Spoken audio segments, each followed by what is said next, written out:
All right. Good morning, everyone.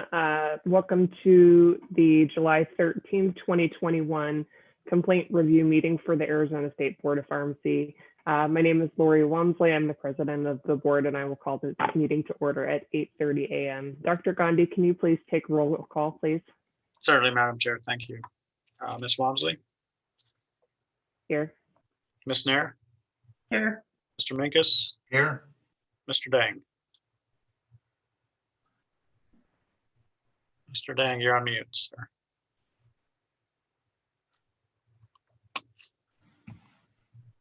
Can you hear us, Mr. Dang?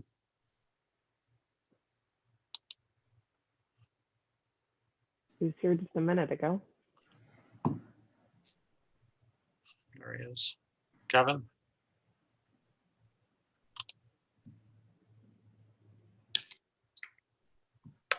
Kevin, can you hear us? Yes, I could. Sorry, I have internet connection issues. All right. Okay, thank you. I'll account for Madam Chair. Thank you. Dr. Gandhi, I've submitted my conflicts of interest to the staff as well as to Ms. Nair for the purposes of keeping track of it for the agenda. Can you determine if there's any other conflicts of interest? Certainly. Ms. Nair, None. Mr. Minkus, None. Mr. Dang? None. All right. Um, Go ahead, Mr. Dang, isn't there one that you're involved with?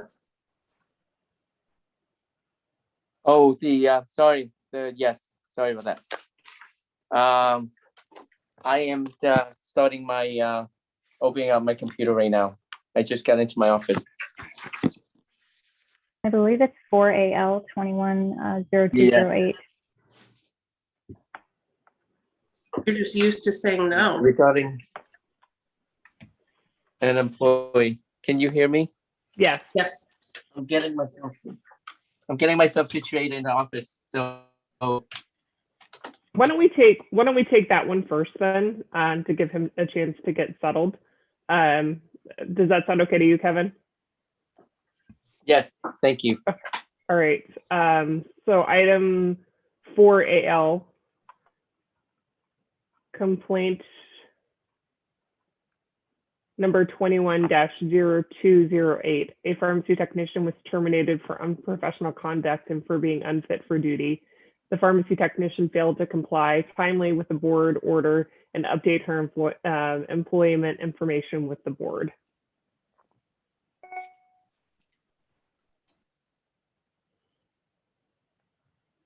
Any members' thoughts on this one? It's a little tricky because of the delays in getting tested. And then once tested, it was a prescription that there was prescriptions that backed up the findings.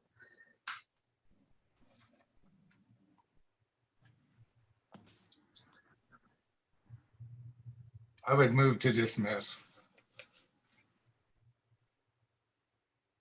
We still do have the situation with the unprofessional conduct and failure to comply with her board order, though. It is the only concern that I have. So we ordered a urine screening, and it looks like she completed that a little bit late. Is that correct, staff? And hadn't updated her profile. That is correct. That's correct.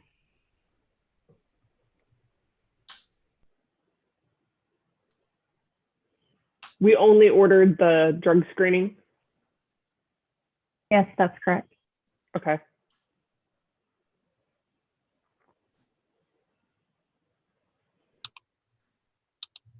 I think we should at least issue a letter of concern for the failure to notify of the address and the failure to comply with the board order. I think at the very least. I don't know if I agree with going all the way to the point of a dismissal. Yeah, I feel the same way. I was thinking maybe a low civil penalty or a letter of concern, like $100 civil penalty, which I think is what we were kind of discussing in the new rules review. I would be in favor of either of those, to be honest.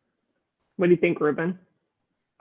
I think she did it. She did it a day or two late and it came back exactly with what she said it would. So I mean, I'm in favor of dismissal. If you want to give her $100 fine, I don't know what it does, but I'm fine with that.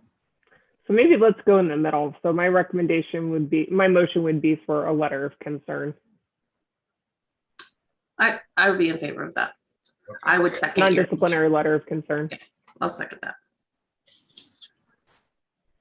All those in favor?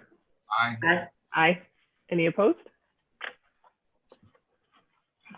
All right. Kevin, are you okay to go? Yes. Yep. Okay. My computer's back up. Thank you. Okay, awesome. Just to make it a little bit easier so that Kristen and I don't have to go back and forth, I'm going to have Kristen take over on the items that I'm recused from first. So Kristen, if you could take item 4A.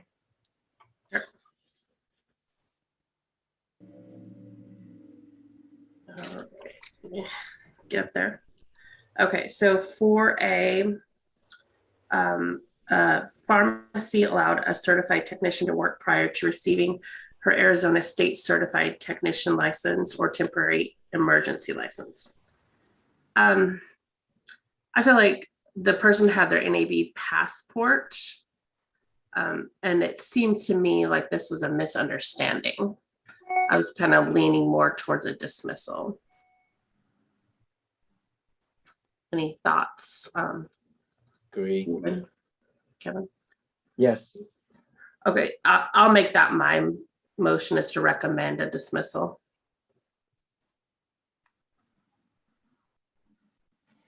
Do I have a second? Second. Okay. All those in favor? Aye. Aye. Any opposed? Okay, thanks. And we'll just move on to 4B, item 210037. And that was a prescription medication was sold to the incorrect patient. This was the case where that very similar sounding first and last names, the patient did. My thought was, I don't know, I kind of going back and forth between a letter of concern and CE. I'm leaning towards CE. Me too. CE, okay. Mhm. So you'd feel comfortable with 3 hours of non-disciplinary CE above what's required in med errors Yes. Second. for the pharmacist?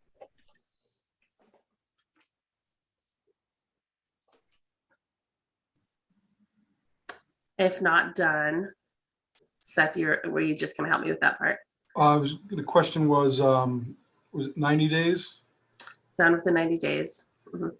And then you want to help me with the last part? I always get a little confused. If not done, Well, if not accepted, proceed to hearing. right, thank you. Well, actually, no, it's non-disciplinary, so it's, Okay. Yeah. We don't have to add that last no. part. Okay, so that's my motion. Do I have a second? Second. Second. All those in favor? Aye. Ms. Nair, if I may have Mr. Hargraves clarify, even though it's non-disciplinary and he fails to do a CE, since it is a complaint in the board, still move it to a hearing. Right, I was thinking it was going to be offered, in which case if they don't offer, goes to hearing, but you're issuing, so you're correct. Any non-compliance, it would go to hearing. Okay, Okay. Thank- perfect. thank you. Okay, so any opposed? Thank you. Do I just want to keep going through the ones that Lori's recused on? Yeah, I think that's probably easiest. All right, so we'll go to 4D. That's item 210103. A patient filed a complaint that the pharmacy filled a prescription for the incorrect strength of insulin.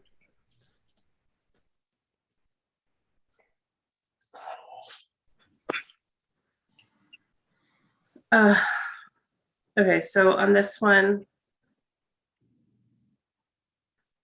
I think that from what I remember, they had just like open boxes of just the pins in the Mhm. refrigerator, which is not great, but it sounds like they are fixing that because they're complying with what the manufacturer has on the outside of their boxes. So it sounds like they fixed that, which would really help out with this error.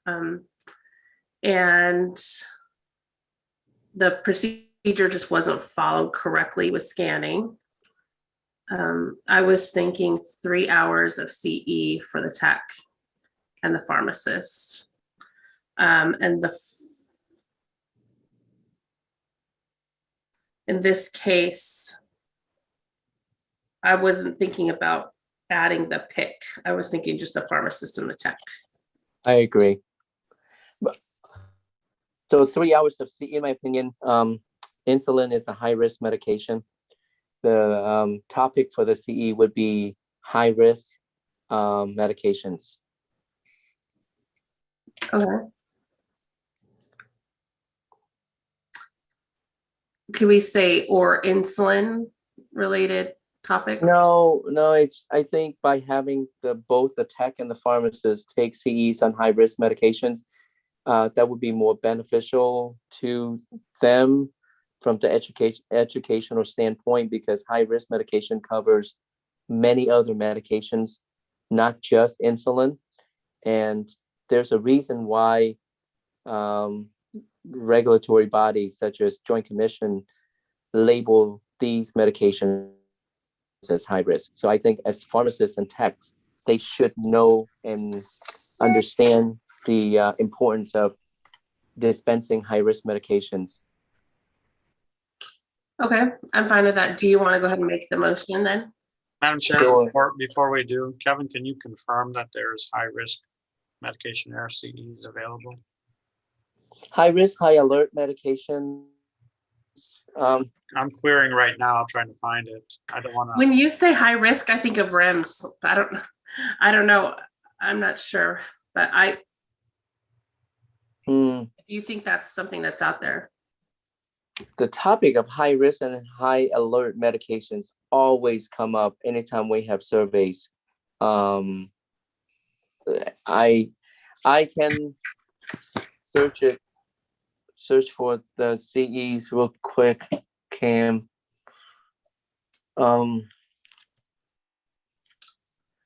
Would you say you're not meaning sound alike, look alike? Sound high You're alert. saying like No, not sound like look alike. It's high alert or high like risk. Lovenox is a Yep. high alert. Okay. Correct. Because Gotcha. in the retail settings, they do dispense Lovenox too. Right. And Yeah. in some cases, they do dispense Definitely. heparin. Yeah. So heparin, insulin, Lovenox, these are the high alert medications. Right. If I may have the board maybe consider, so our first course of action would be high risk, high alert medications. But if those CEs cannot be obtained, can you leave it up to board staff to determine med errors in the type of CEs? Sure. That sounds reasonable.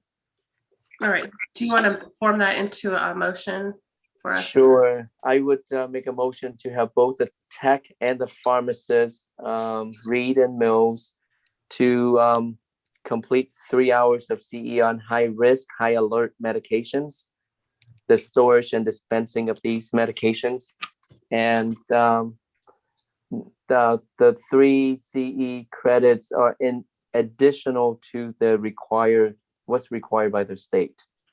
And in the event the CEs that are not available, then board staff members can dictate the appropriate learning CEs for these 2 individuals. And this is non-disciplinary within 90 days. Yes. I'll second that. All those in favor? Aye. Aye. Any opposed? Okay. We're going to move to 4K, which is item 21-1 21-0190. The prescriber filed a complaint alleging that the pharmacy filled a controlled substance early against the prescriber's instructions.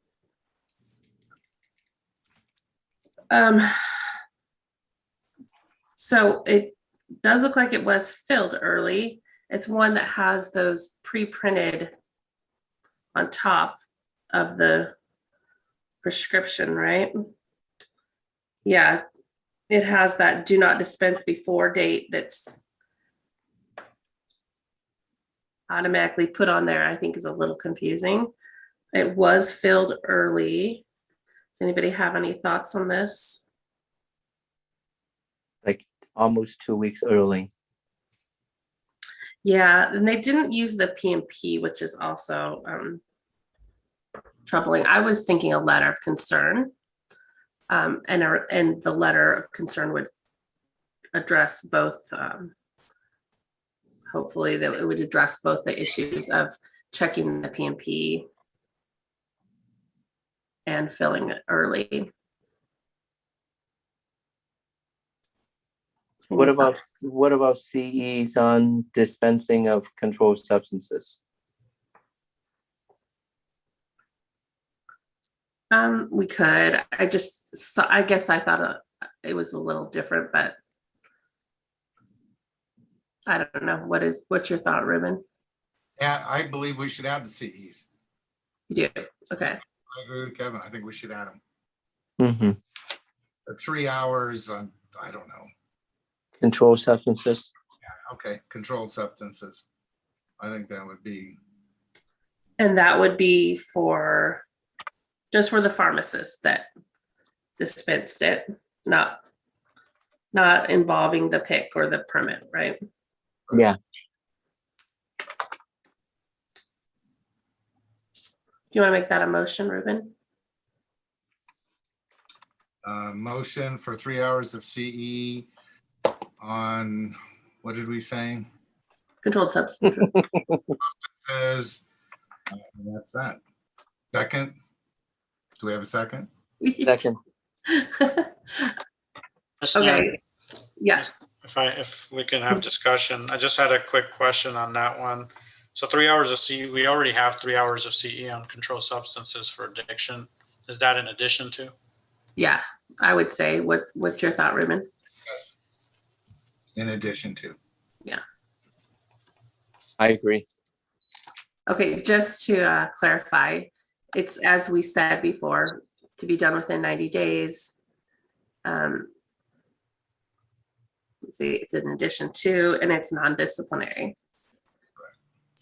Is that all we needed to specify? We got it? Okay. So Ruben, you made the motion, and Mr. Dang, you seconded. All those in favor? Aye. Any opposed? All right, then we'll move on to 4L. It's 21-0148. The patient filed a complaint that the pharmacy filled her prescription with another person's name.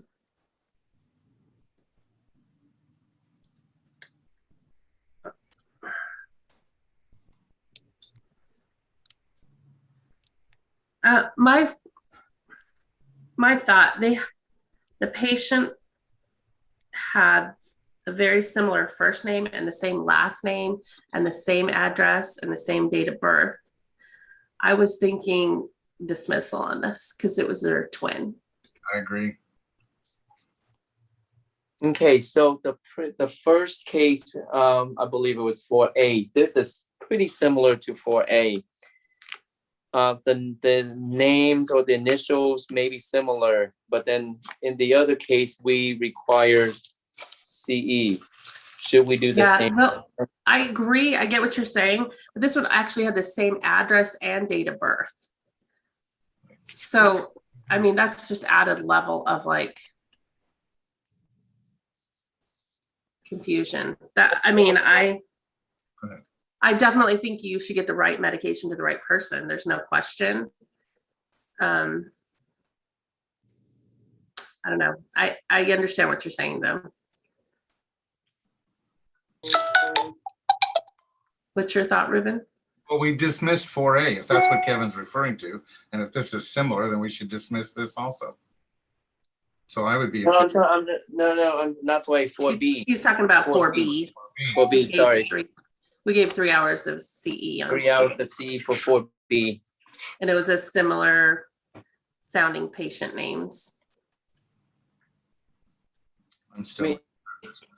In my opinion, there's a reason why we require pharmacists to provide consultation at the point of when the patient picking up the medications. I think that's the best opportunity for pharmacists to catch any errors. So I'm leaning. I think this was the pharmacist that. I think the only challenge here, Madam Chair, if I may, is when you do a 2-point verification, you do a verification of a phone number or a birth date or an address, and in these cases, they may match, right? Because it's a same family member. And to your point, I think it was a twin, you said. Mm-hmm. So it's hard to do a 2-point verification on something like this when you're trying to validate that patient.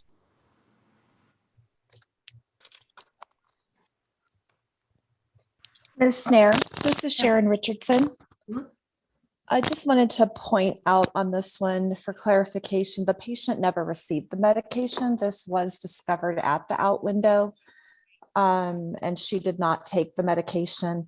They kept trying to figure out what the problem was, why they were not having her insurance and whatnot. And she looked at the name, realized it wasn't her, never took the prescription, but never mentioned to them that it was her sister. Mm-hmm.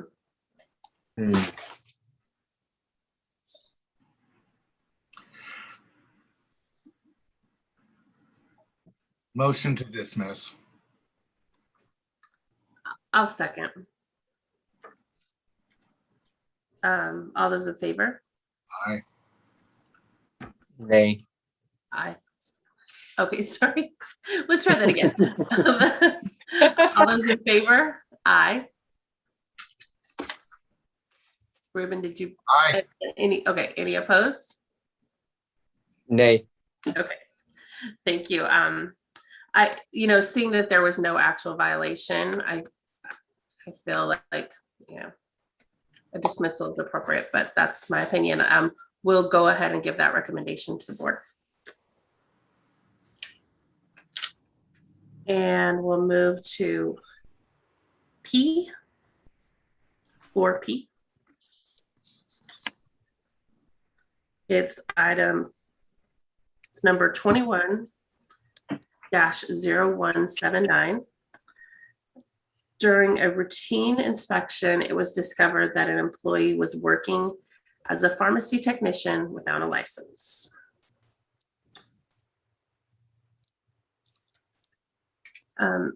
Can we get a little synopsis on this one by chance, since you're on the phone, Ms. Richardson? When I was doing this inspection, I didn't find this particular employee's license on the wall. And that's when she told me that she had just applied and it was in a pending. And I told her, well, you can't work if you don't have a license issued yet. And she said, well, but it's in a pending status. The store manager actually said the same thing to me, that it was in a pending status. So they thought it was okay. For some clarification, what pending status means is the application has been sent in. Nothing's been looked at. We haven't verified that all the items have been turned in. Nothing's been looked at all. It's just an acknowledgement of receipt. A number hasn't been proactively assigned to the license yet. So basically she had applied and that was it. And she had been working. When I was there, she was actually counting, filling, labeling. And so a complaint was opened in response to that. So we have a date range. Do we know how many days that she worked? 10 days, 11 days. And that would be correct. she had been a store employee at the front of the store. And so as soon as her license was applied for, she was moved back to the pharmacy. Okay, so 10 days.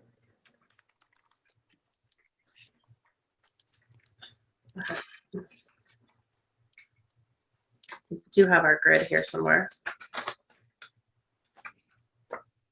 It was $30 a day, Mhm.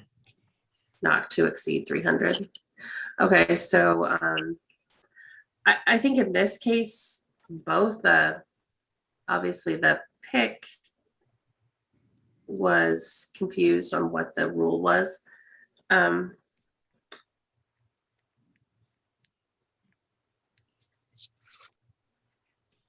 Ms. Richardson, was it the pick or was it the store manager? Both. Wait, I The store manager wasn't present the day of inspection, but we do have his response included. And he does outline the history of her employment.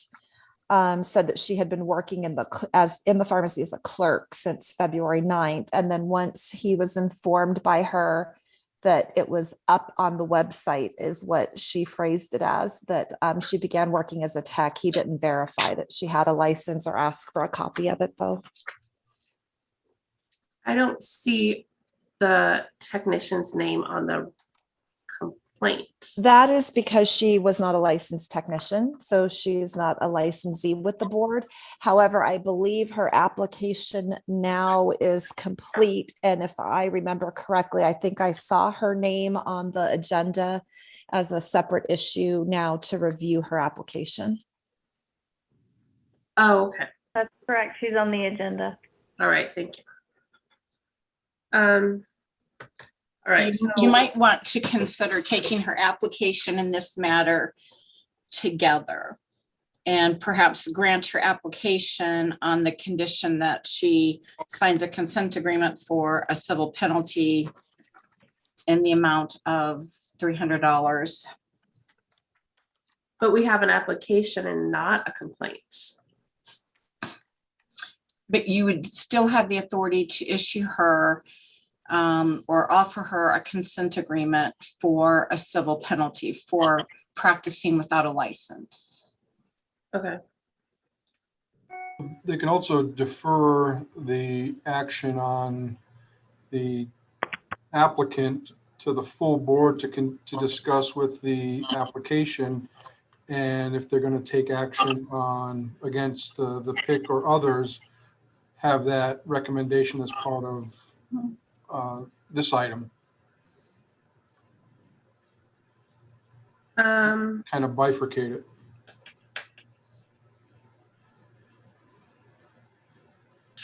So you're saying we should take that application at the same time? Well, the working without a license can be addressed as part of the consideration of the application for the applicant, but deal with anything against the permit and or PIC under this agenda item. Okay, so just take them totally separately. Okay. Ruben, did you have something? No, I think we're making this a lot more confusing than it needs to be, but that's just my opinion. Okay. So in my opinion, Nancy Nguyen is she's very new to the profession, and she basically started working as a tech trainee, and prior to that she has always been working as a clerk.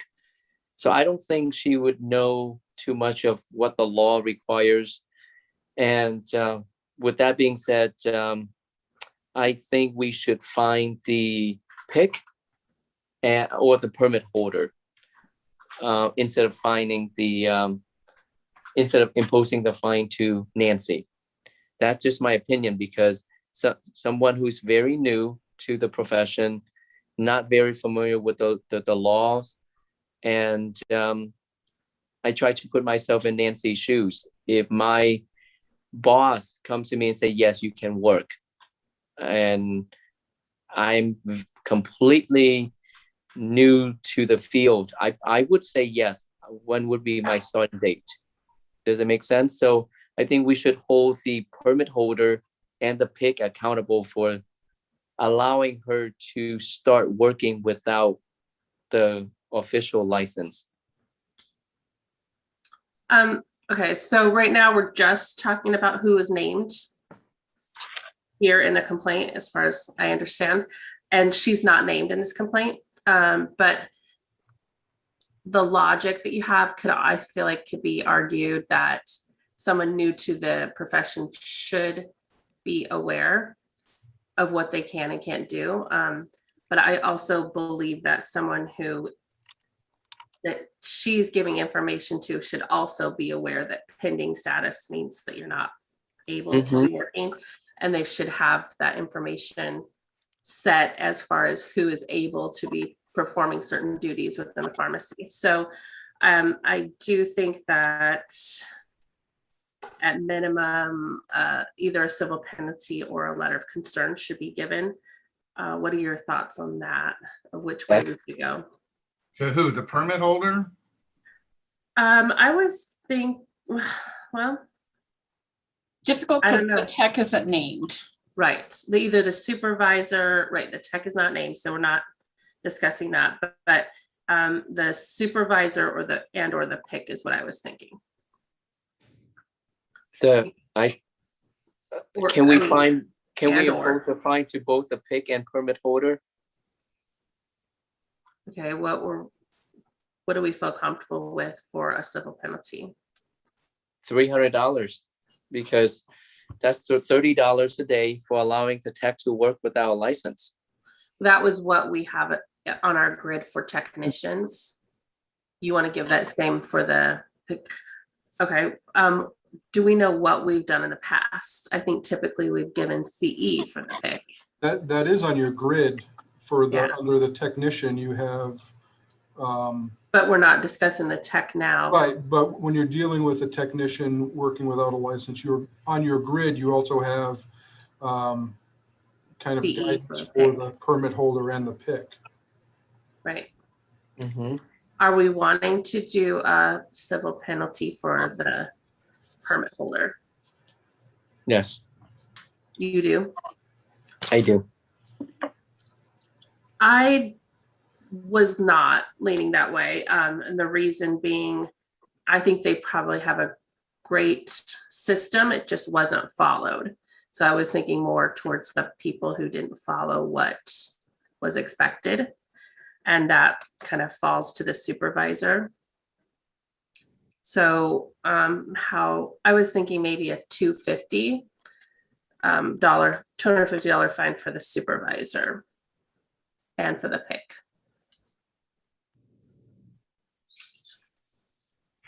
In a sense, I think the permit holder should be held accountable for allowing an employee to work without proper license.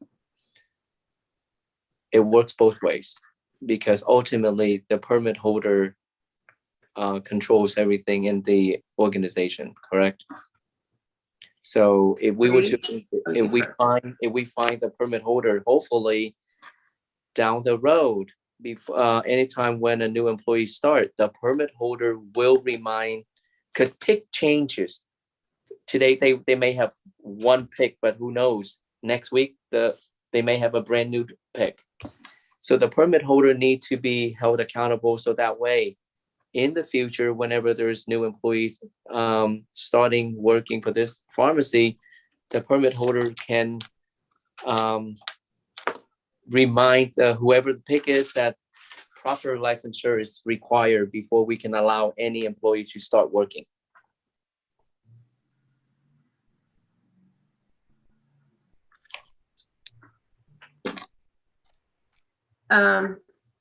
I think that they're aware of that. I just think that it wasn't followed in this particular case.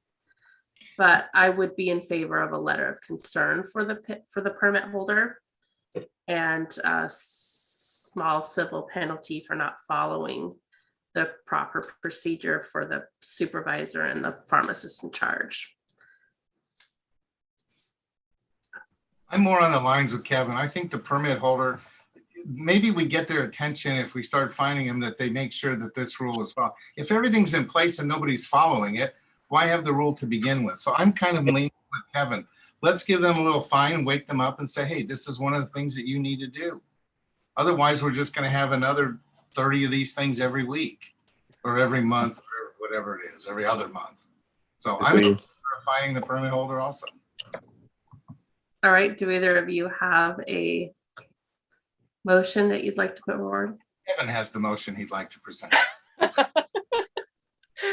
Well, thank you, Ruben. Okay, so I'd like to make a motion to impose a fine of $300 to the permit holder, $300 to the PIC. Second. The supervisor is also named. I just want to make that. Well, I think in my opinion, a supervisor works under the directives of the PIC. So I maybe CE for supervisor.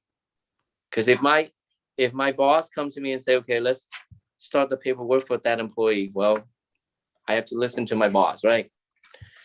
So I think, in my opinion, CE require for the supervisor. I'm just But in curious, group- in this case, though, I don't know that the PIC was even involved in any way. I know the PIC may not be directly involved, but the PIC should be well aware of the fact that any of his or her employees start working in his or her pharmacy, number one rule is, does that person have an active license? He is responsible. Yeah, I mean, that's what he carries, that title. He should be held accountable for that. If he comes to his supervisor and say, okay, that person can start working tomorrow. Well, then me as a supervisor, I would just process the paperwork and call the employee to come in and work.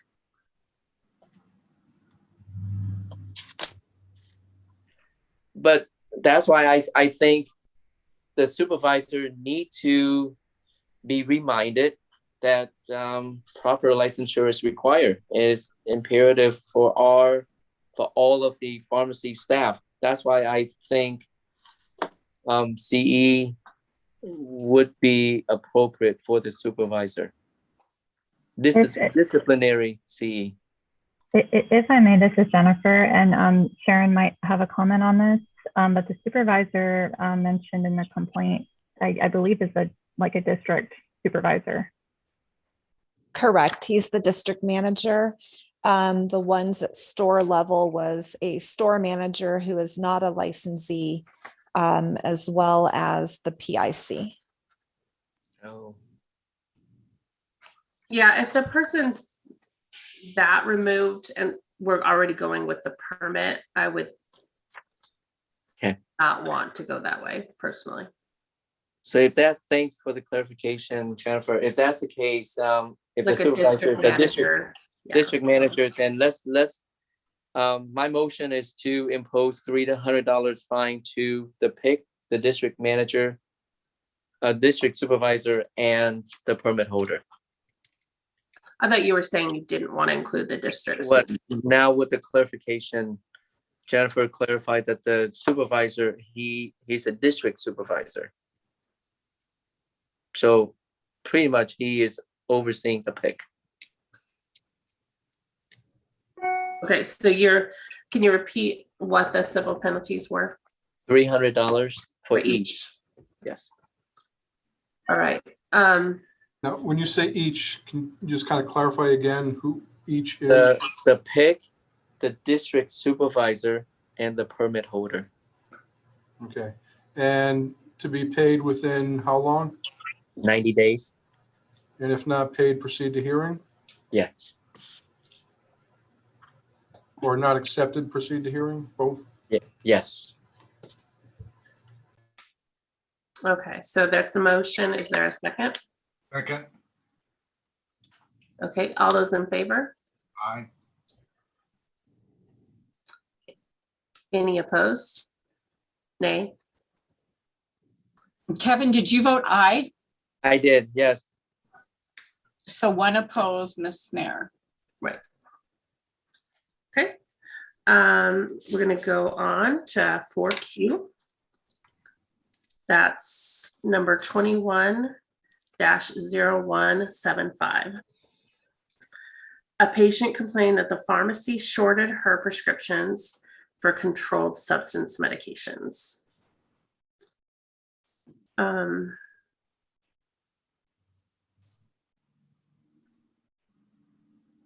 I have a dismiss on this one.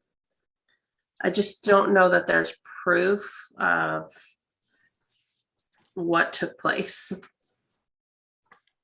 There's just not enough proof on it that I could see.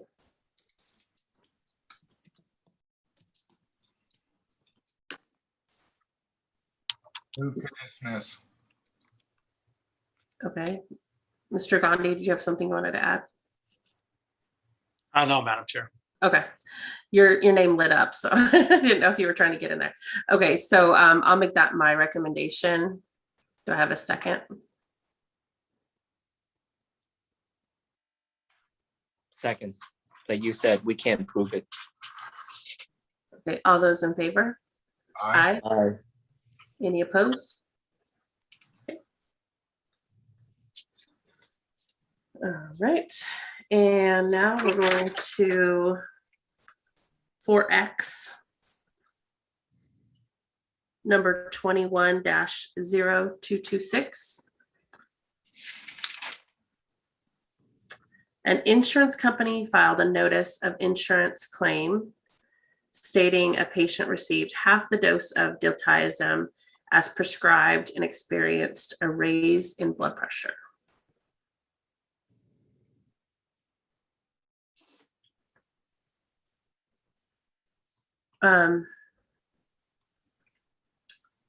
My thought that, okay, so, okay, yeah, I had a question about this one. Who is named on this one? Is there another one somewhere else? Because I just see the company named.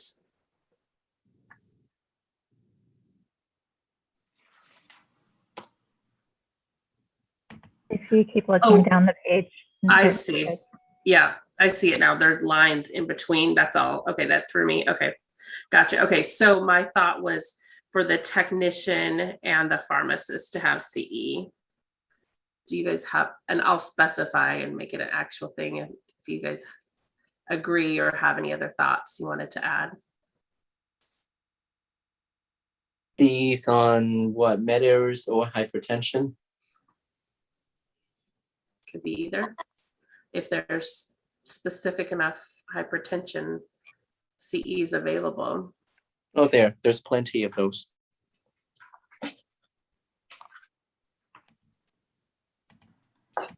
I'm okay with that. If you're both okay with that idea, I will proceed and make that my recommendation is 3 hours of CE for both the technician and pharmacist listed in the complaint that are in hypertension as the subject. That's non-disciplinary, to be done within 90 days and above what's required.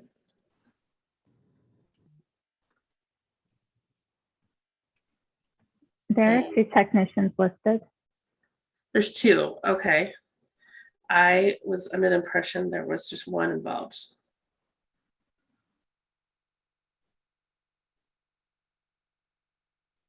Oh, one entered and, okay, I see. Let me refresh my mind here.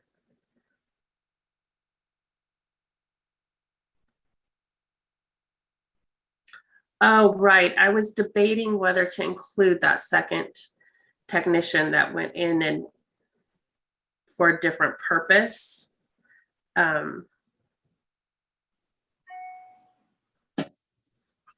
I'm not familiar with what generic equivalent for statement meant exactly. Oh, they updated the directions. Okay. Yeah, we'll include both technicians. I'm good with that. Both the 2 technicians and the pharmacist, 3 hours CE in hypertension, to be done within 90 days above what's required. Non-disciplinary. Okay, so that is my recommendation. Do I have a second?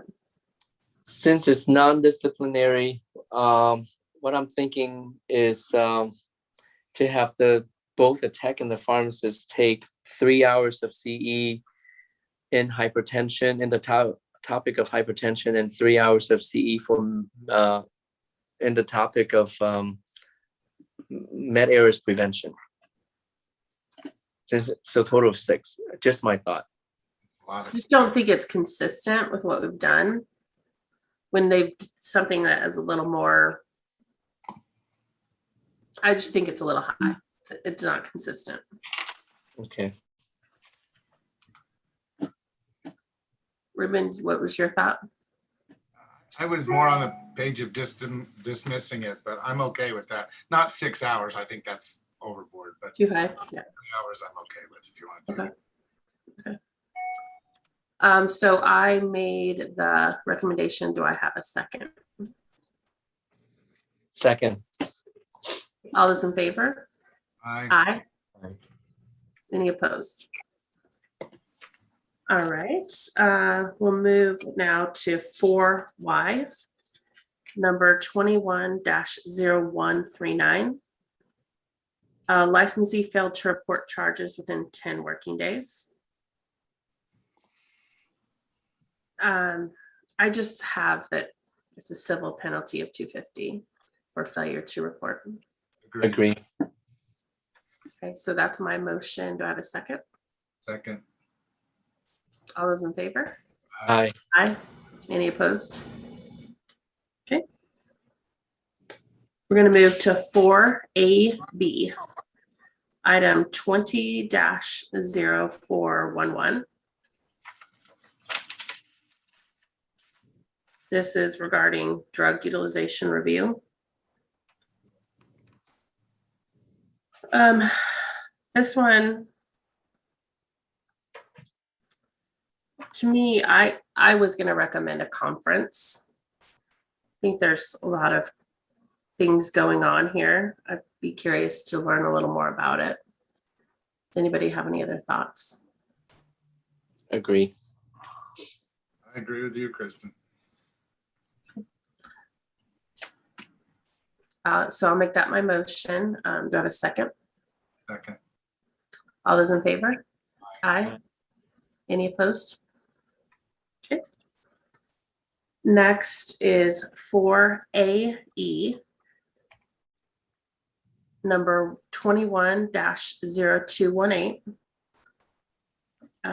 It is not providing patient counseling necessary to provide pharmaceutical care.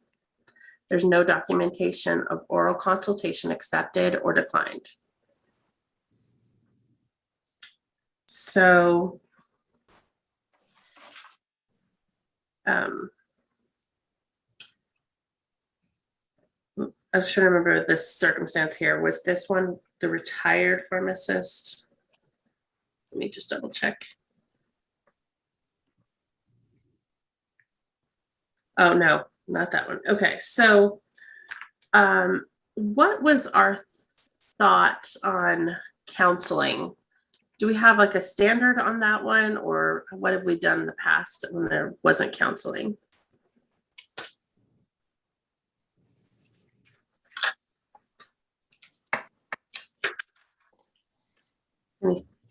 Anybody have a thought there?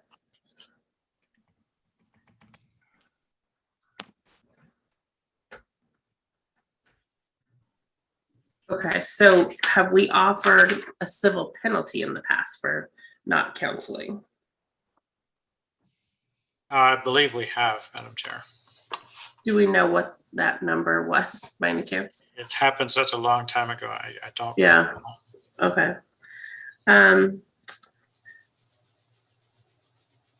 I was trying to decide if it would be appropriate for a civil penalty or just do CE as if it were a med error, kind of handled the same way. What are your thoughts, Mr. Dane? I think I'm leaning towards civil penalty because clearly the pharmacist has violated the rules and the requirement set forth by the board.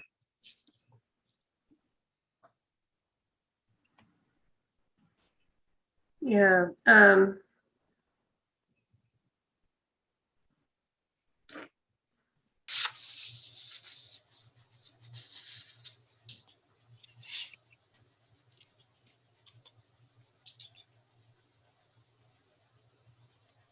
Looking to see if we had anyone online. Okay, so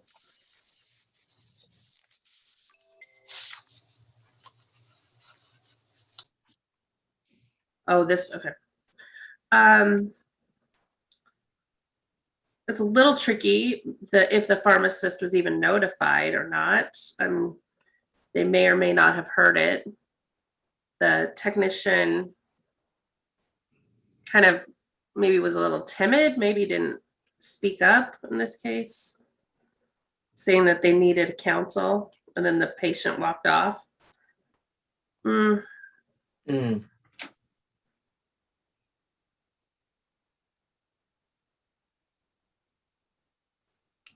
If I'm remembering it all correctly, that's what I'm trying to scan this real quick. It was a technician trainee.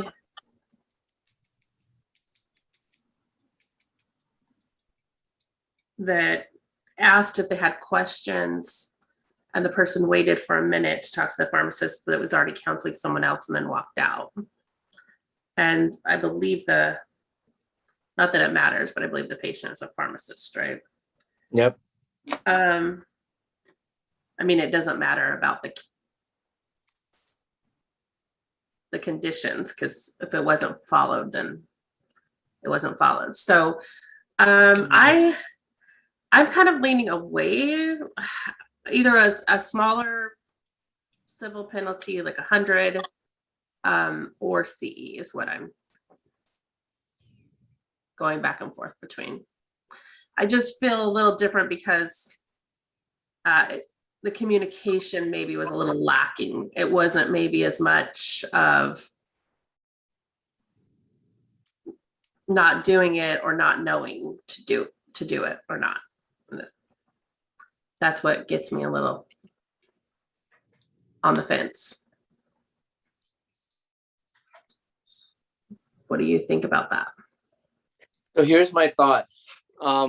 Whether you're a technician or a pharmacist, we all know that counseling is required for the new prescriptions.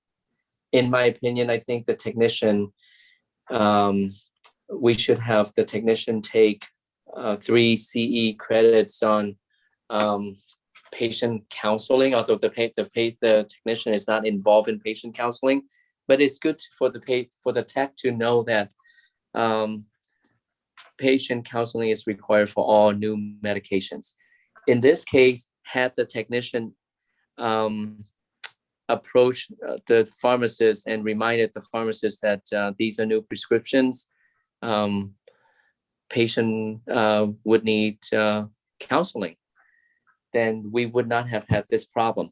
For pharmacists, I'm leaning towards a small civil penalty, like you said, maybe $100 fine for each prescriptions. So there's 2 prescriptions involved. So my thought is to impose a $200 fine to the pharmacist and 3 hours of patient counseling to the technician involved in this case. Non-disciplinary for the tech. It's just a reminder of the technician that when you ring up the prescription for the patient, always ask whether or not the patient has been taking these medications before. If the patient said no, then as a tech, you should remind the pharmacist that you're working with to provide counseling. So that's why I think non-disciplinary CE for the tech would be beneficial for the tech. I agree with you on the technician.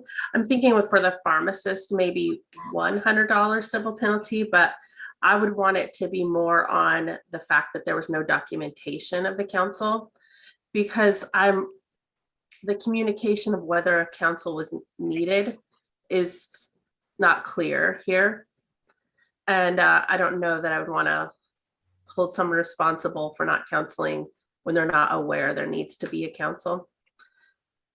So I would be more in favor of doing $100 civil penalty for the having the documentation, lacking documentation for the counseling. Well, I understand, but in our field, if you are not documenting things, that means you have not done it. Right, I would want it to be for that reason. I agree with you. So in my opinion, $100 or $200 is a nominal amount, so it doesn't really matter. The key here is I want the pharmacist to be aware of the fact that patient counseling is the law, is a requirement. Yeah. $100 doesn't make any difference, then why not get rid of that and let's just do the CE and that'll help. I don't think a fine is necessary. But if it's a CE, Ruben, then it should be a disciplinary CE.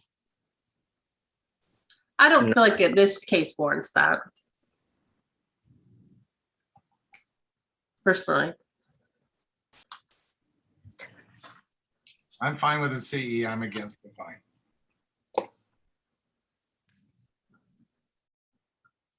I'm fine with a small fine if it is in regards to the documentation. Let's go with small fine. Let's go with $100 for both prescriptions. Okay, go ahead and make that your recommendation then. So I'll make a motion to impose $100 fine to the pharmacist and 3 hours of patient counseling to the technician involved in this case. You have a little bit more if you want to add. To be done. Pay within 90 days. 3 hours for the technician. That is additional CE, not counting the ones that are required by the state. And non-disciplinary, and the basis for the letter of concern is the lack of documentation around the counseling. Yes.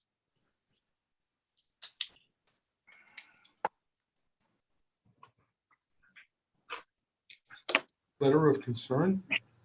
I was gonna say, you meant the civil penalty.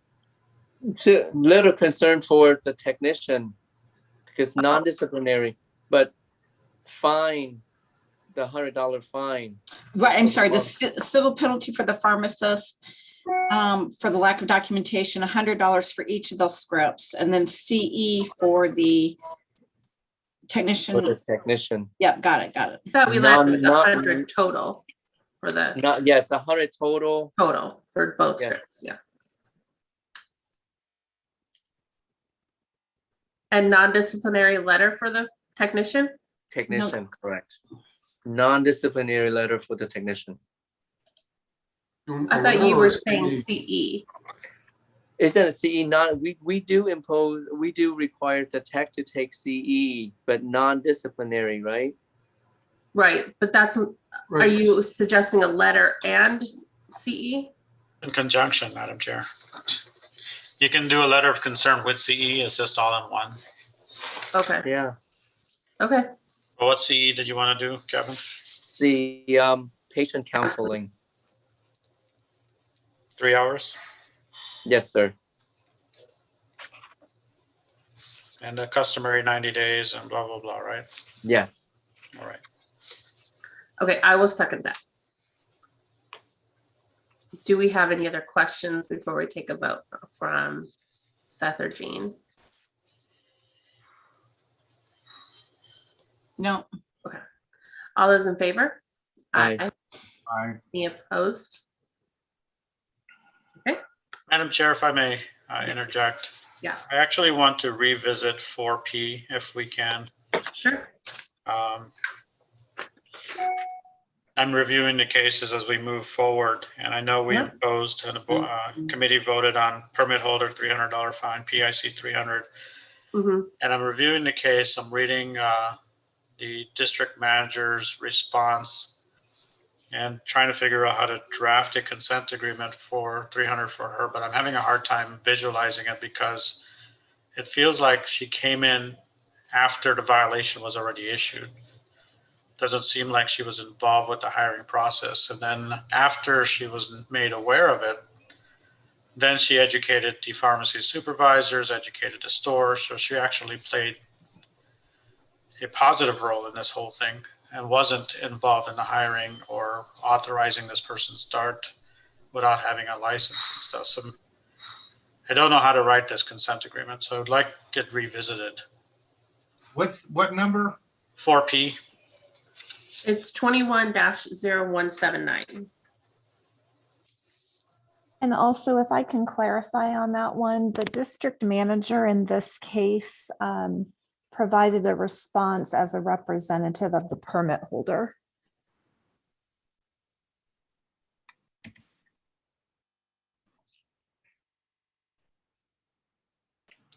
And that is why their name is on the complaint, because they're the ones that provided the statement, the response to the complaint on behalf of the permit holder. Oh, I mean, I didn't want to include the person, so I already made that. No, that's, we noted nay for you, Kristen. Is there any other thoughts from Mr. Dang or Mr. Rubin?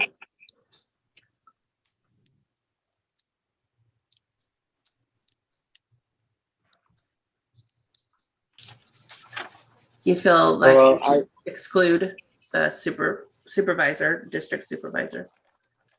yes, I would amend my motion to only impose the $300 fine to the PIC and the permit holder.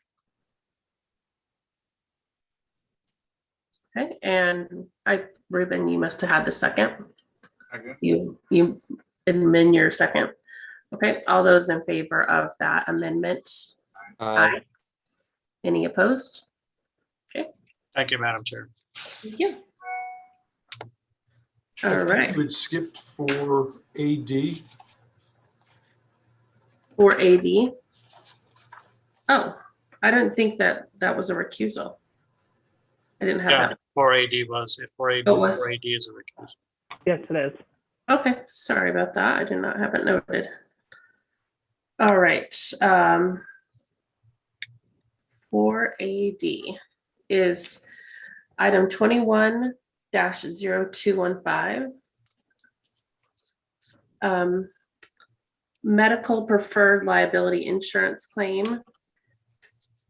form received from claimant JB owner and RB Canine. So the vet prescribed phenobarbital 15 milligram tablets to be taken twice daily. Phenobarbital 60 milligrams was incorrectly dispensed and the owner administered 2 doses. So no error on data entry or dispensing label. The vet was contacted by the patient for overdose symptoms, and the canine was treated at Animal Hospital and has since recovered.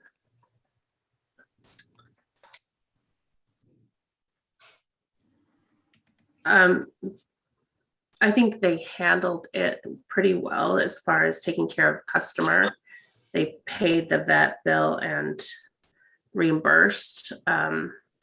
I was thinking that 3 hours of CE would be appropriate for both the pharmacist and the technician involved. Agree.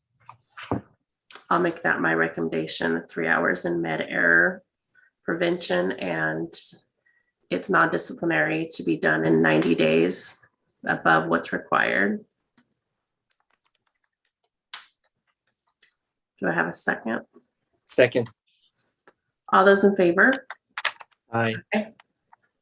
Any opposed? Okay. All right, let's get back to AF, I believe, is next. AF is number 21-0216. It is a settlement claim for the incorrect strength of liothyronine, and the patient had symptoms of increased heart rate and difficulty breathing and heart palpitations.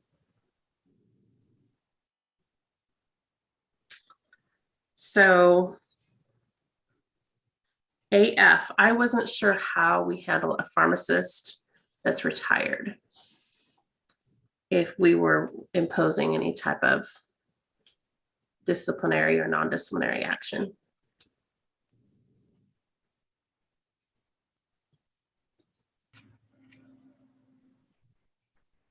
Any direction on that? I'm taking a look. She's retired, or he's retired, but still has an active license, or no? I don't recall. Just I'm trying to look. Tell you in a second, Madam Chair.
Both pharmacists have active licenses. Thank you, Jennifer. Thank you. So you can proceed against them. Okay. Do either of you have any thoughts on how you want to proceed? I see this as a med error, not that different than what we've had. I was thinking CE for everyone involved. I believe there's 2 pharmacists and a technician involved. Agree. Okay, so recommend 3 hours CE med error prevention to be done within 90 days, non-disciplinary to be above what's required for the 2 pharmacists and the technician involved in this error. Do I have a second? Second. All those in favor? Aye. Aye. Any opposed?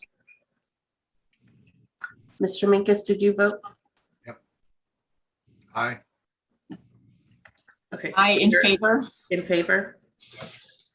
Aye in favor. Okay. Thank you. AG is next. AG is 21-0224.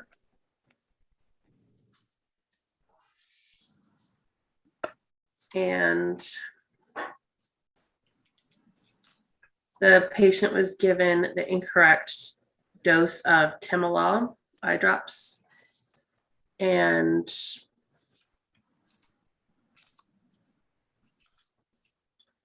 used it, the incorrect dose, for a week.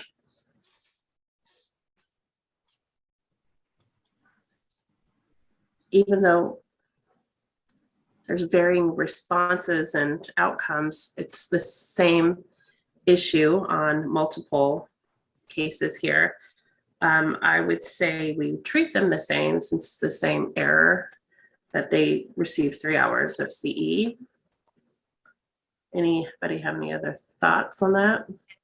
Any differing ideas? Okay.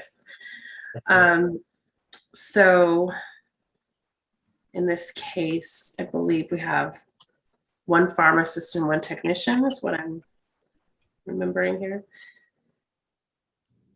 And I would say 3 hours of med error prevention CE above what's required to be done within 90 days. It's non-disciplinary. I thought we had, I'm sorry, I thought we had one pharmacist who was the data review and then a pick, but the investigation says the final product verification was performed by a tech.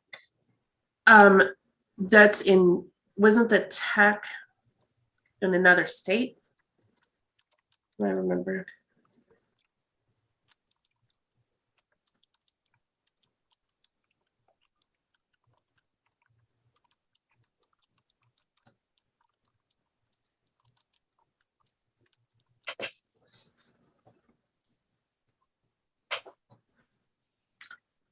Oh,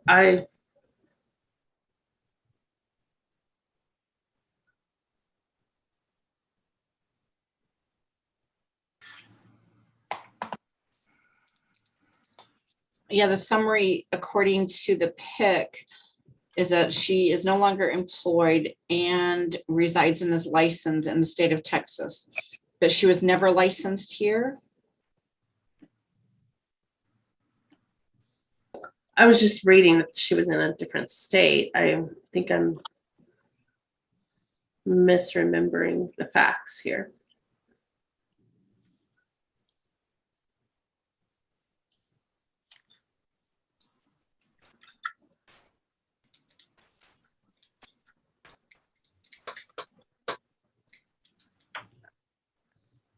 Page 1245 indicates that the technician is licensed here, was licensed here.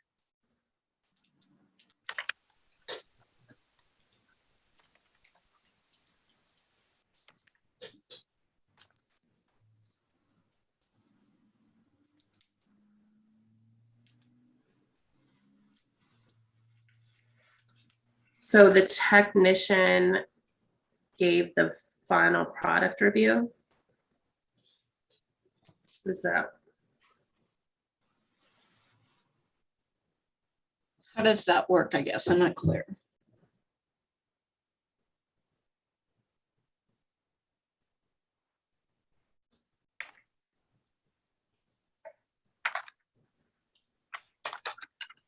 I'm not either. Are they saying that the technician was able to do the final product review? Or that they should not have done that?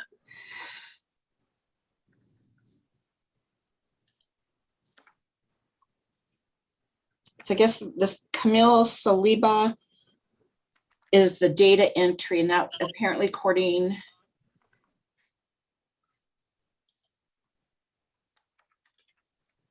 well, is Carol Hess on the line? Can she help us? Jane, I just text Carol.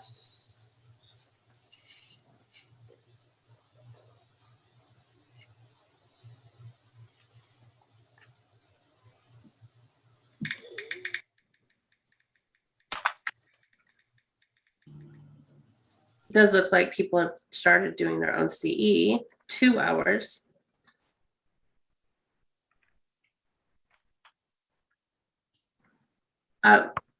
Maybe this was done through technology assisted verification.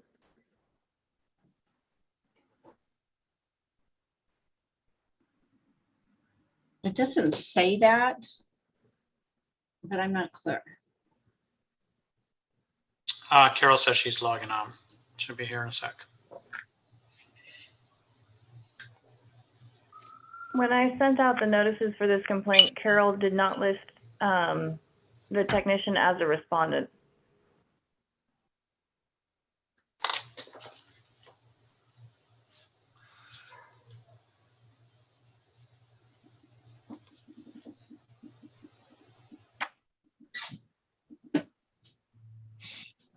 I wonder why that is. Do you want to go to a different one? Oh, no, she's coming on. I see her.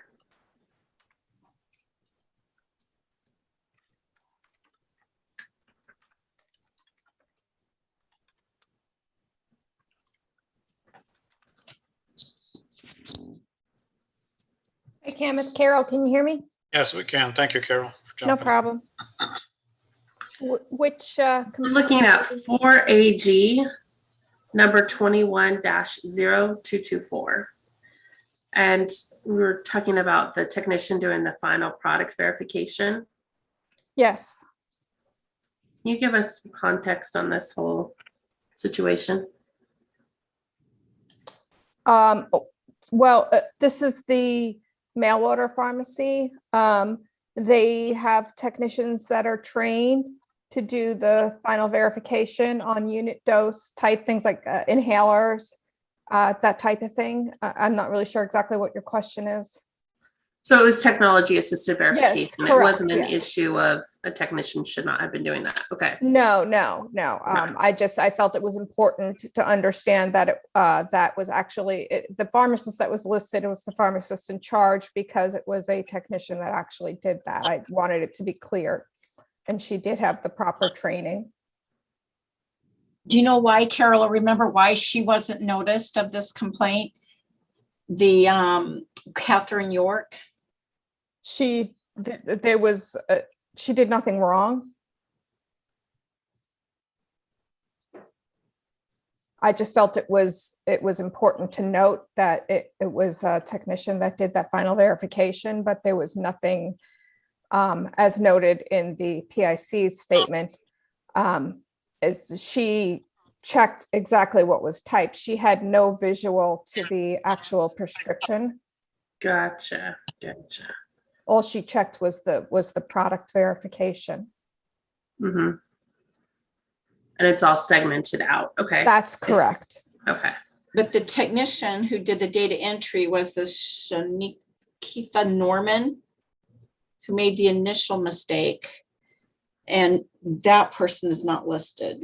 Am I I right? believe that person is located in Texas. I'm sorry. Let me look over this. She was,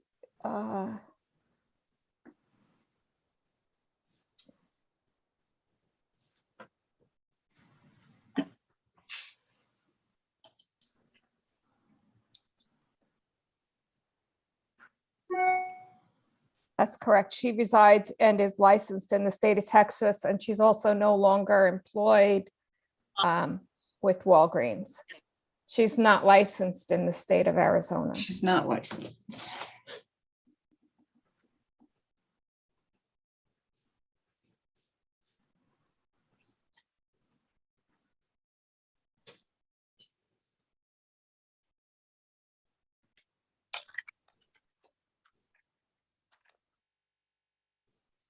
So the only one that I think would be appropriate to ask or to give CE to would be the pharmacist in data review, in my opinion, because the pharmacist in charge wasn't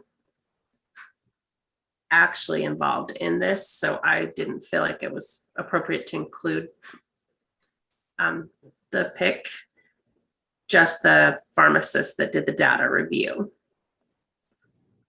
in my opinion. So I was thinking 3 hours of CE and med error for the pharmacist that did data review. It's the JP. Anybody else have a thought? Or if not, I'll proceed with my recommendation. Proceed. Okay. All right. Because I'm so good at saying this long thing. 3 hours of CE and med error prevention, non-disciplinary, to be done within 90 days above what is required. Second. Okay, all those in favor? Aye. Aye. Any opposed? Right. Thank you, Carol, for clarifying. No problem. Have a good day. You too. Believe our next one is 4AN, That's 21-0234. A pharmacist terminated for consuming prescription strength ibuprofen from the pharmacy inventory during his shifts without a prescription and without paying for the medication. So I would move that he pay for it and we dismiss it. I don't agree because first of all, it's unprofessional conduct and it's theft. And I'm not okay with it. It's not appropriate way to conduct yourself in a pharmacy. So I maybe full board or conference on this would be good. I agree. Which Yes. way do you Although lean? he paid for it, but I think full board, we need full board opinion on this one. Because that's an act of misconduct. It's definitely unprofessional conduct. Yeah. Yeah. Yeah, I would like to do the full board on this one. Second. All those in favor? Aye. Aye. Any opposed?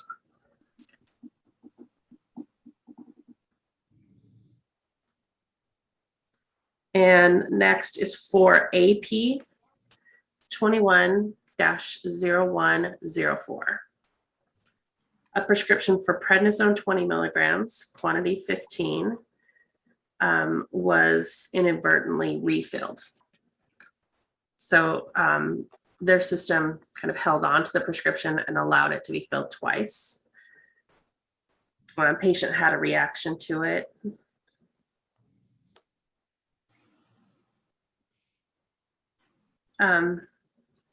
First, I think it's a system issue that's allowed to happen.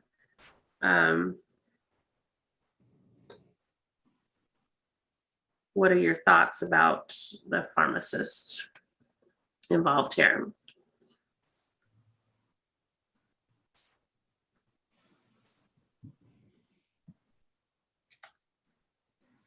There was a DUR for duplicate drug therapy.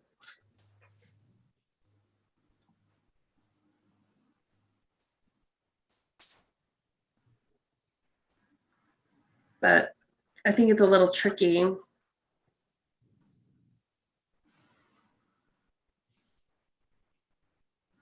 Yeah. I think it's a system error, and the pharmacist is right. I've seen quite a few prescriptions written for prednisone with very short duration of therapy. So I would say just dismiss. Second. Okay, all those in favor? Aye. Any opposed? Okay. All right.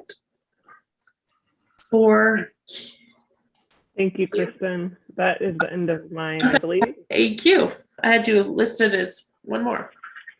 No, that number was incorrect. Okay.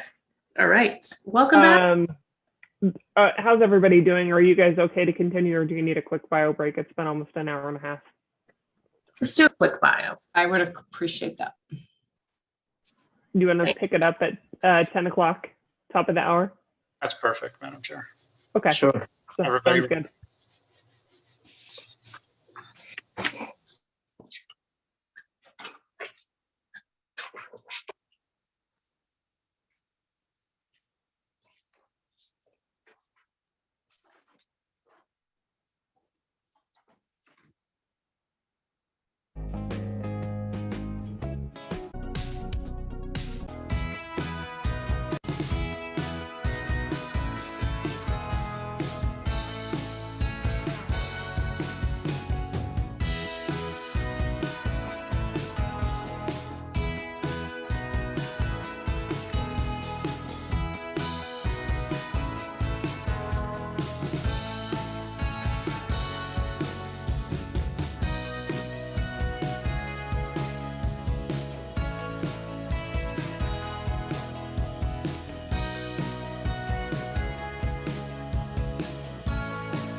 Looks like we're still missing Mr. Dang and Mr. Minkus. Let's give it a minute.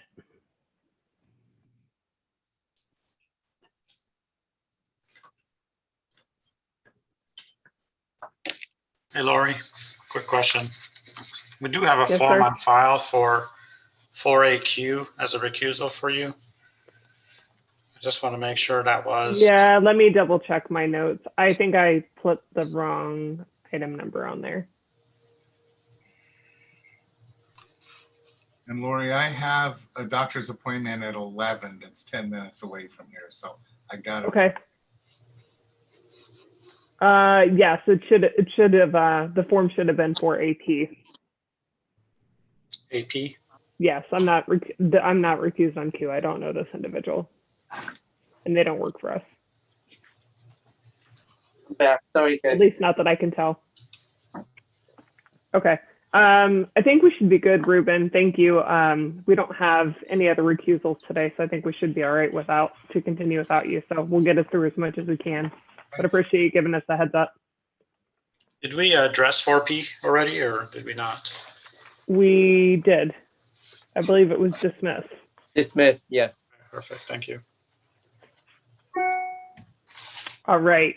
Back to the top of the agenda, starting at item 4C, complaint number 21-0133. A patient received the wrong medication and ingested it for a month.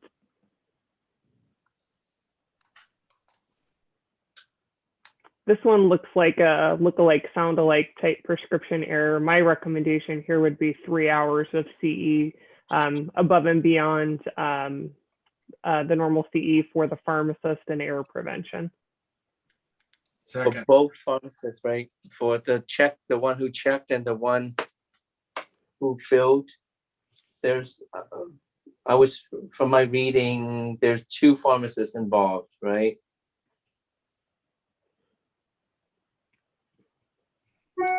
There are, but it looks like it was a data entry error to me.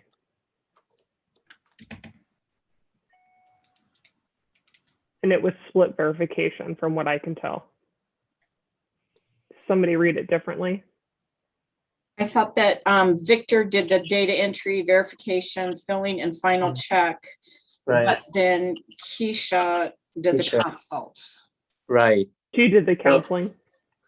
She did the counseling, but I was surprised that as a pharmacist, when you see metolazone, no way you would, if you see the instruction that says take 6 tablets a week. Yeah, that's a fair metolazone, comment. it should raise a red flag in your mind. That's why I think we should we should require CE for both the data entry pharmacist and the Consultation. pharmacist. Okay, I would be okay with amending for that. You're right, it should have been caught on counseling. Yeah. So that's my motion. Do I have a second? Second. All those in favor? Aye. Aye. Any opposed? And that's to be completed within 90 days. Mm-hmm. Next up is item 4AE 21-0132. A pharmacy closed and failed to notify the board office. What's the number? 4E. 21-0132.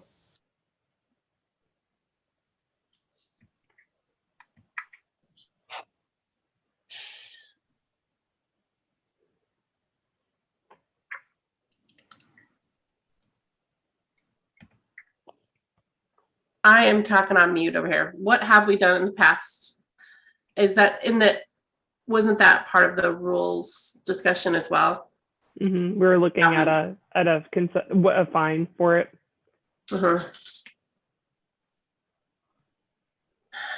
I would be okay with a civil penalty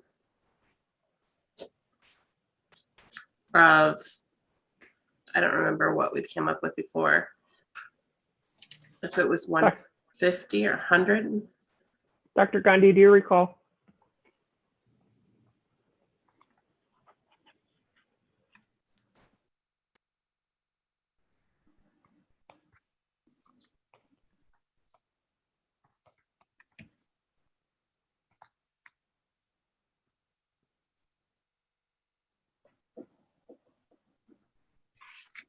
My other question is do we know if the other facility that purchased the pharmacy is licensed in the state of Arizona?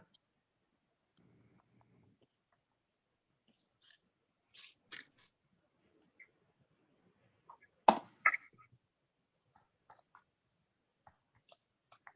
think it's Olympia Pharmacy.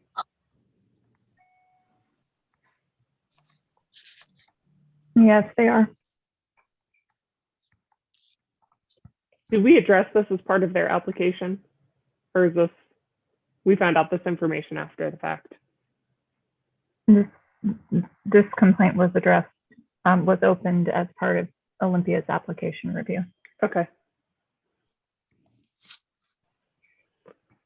How about 250 for failure to notify? Does Fair that sound enough. good? Mhm. I like that. I'll second.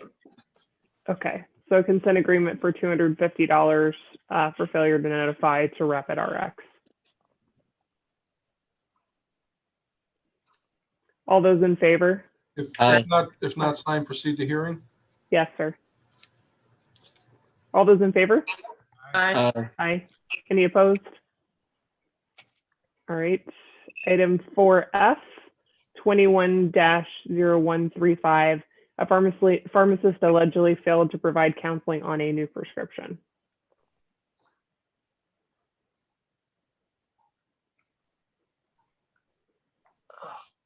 I read this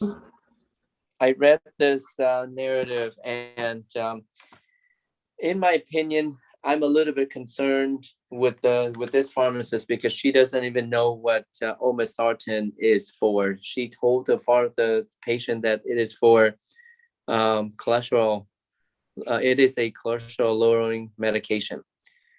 So I think for this pharmacist, we would have her take CE, 3 hours of CE on hypertensive medications. I was thinking more of a dismiss. I understand people make little mistakes. There's a lot of drugs to keep track of. You're gonna accidentally say something wrong. She corrected it right away.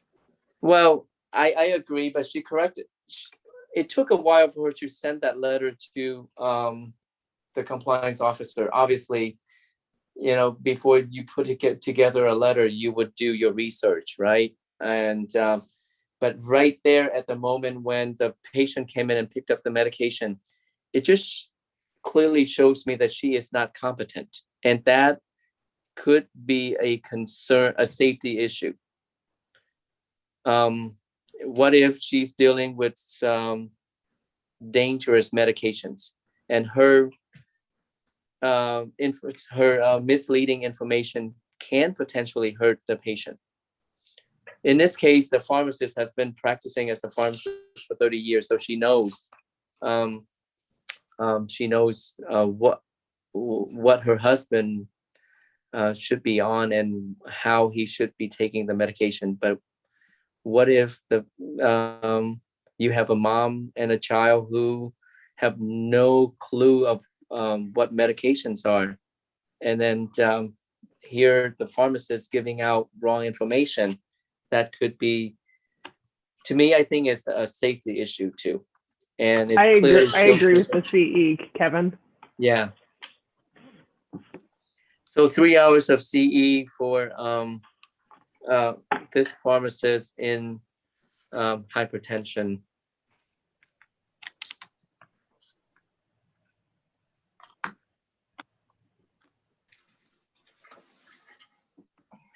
I'll second that.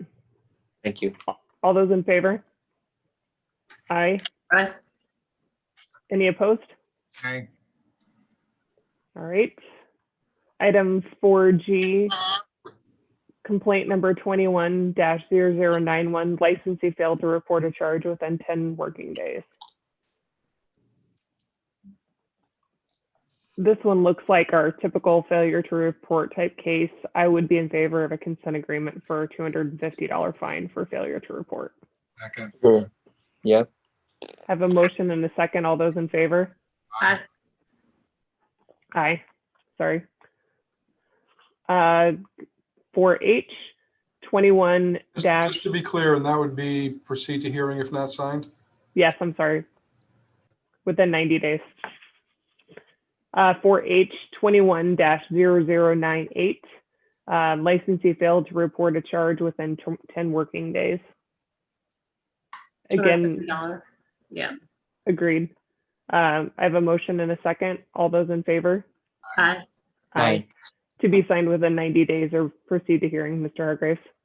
Was it to be signed within 30 days Yes, I'm sorry. and to be paid within 90 days? Correct. Our normal terms.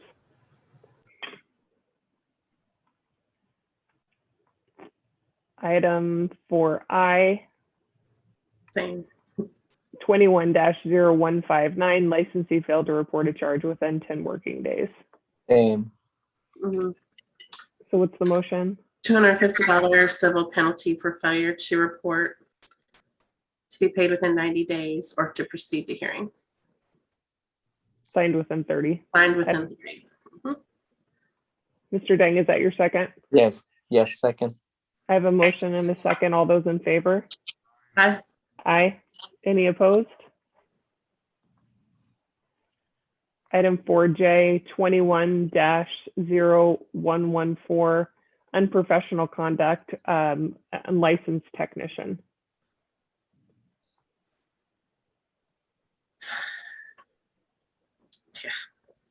So the technician had surrendered their license, then came back as a trainee. I'm kind of confused on some of that. So the way that I read this is definitely not our typical case. So the technician surrendered their license but didn't notify their employer. So their employer didn't know that this happened. And then I guess it just seems like the technician wasn't really very transparent with their employer in this particular case. I don't know that I think that this was the fault of the employer because they were already working. So it wasn't like they didn't check the license of the person or any of those kinds of things. They did fail to notify the board of the termination of the individual, though. That's the way that I read it. Actually, if I can just give you some clarification. On Yeah, please. He signed a consent agreement with the board, which provided for payment of civil penalty. Terms of that consent was that if he failed to timely comply or pay, his license shall be deemed surrendered. So he didn't sign a voluntary surrender. Under the terms of the consent agreement he signed, if he did not comply, it would be automatically surrendered. So he was sent out an order of surrender after his non-compliance.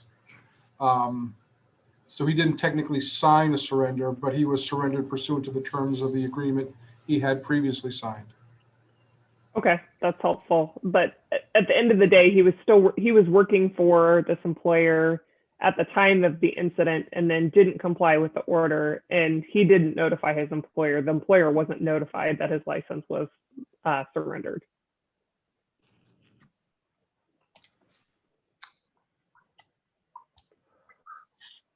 And we didn't include the technician because he's not licensed, I assume, at this point. Yeah, he is included. And my notes indicate he has an application pending. Okay. Or a trainee. Because they had a tech license. That's the thing that I was confused. I remember seeing something about a tech trainee license. Yeah, Maybe I'm wrong. His consent agreement was on the tech trainee license. Oh, okay. I mean, I almost wonder if we just proceed to hearing, almost. For the technician? Yeah, I don't feel like this person is possibly regulatable. Well, I think this case you can adjudicate whether you believe that the PIC or Omnicare's responsible for any violation. And then the board will consider whether his application should be granted.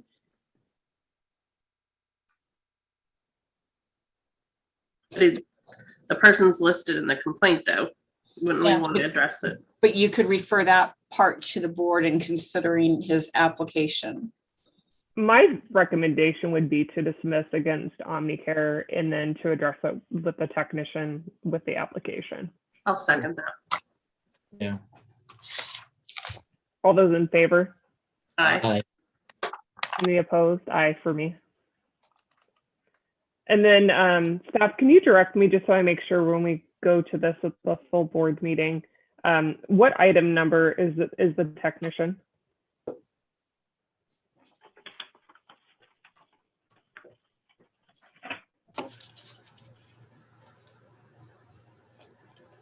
In this case, 21114, the technician. Yeah, what item number are they? I'll get it from you guys at our pre-meeting. They're not on the agenda. Their application was closed. So they don't have a pending application? No longer, no. Mm-mm. What was the basis for closing? Dr. Gandhi would have to explain that one.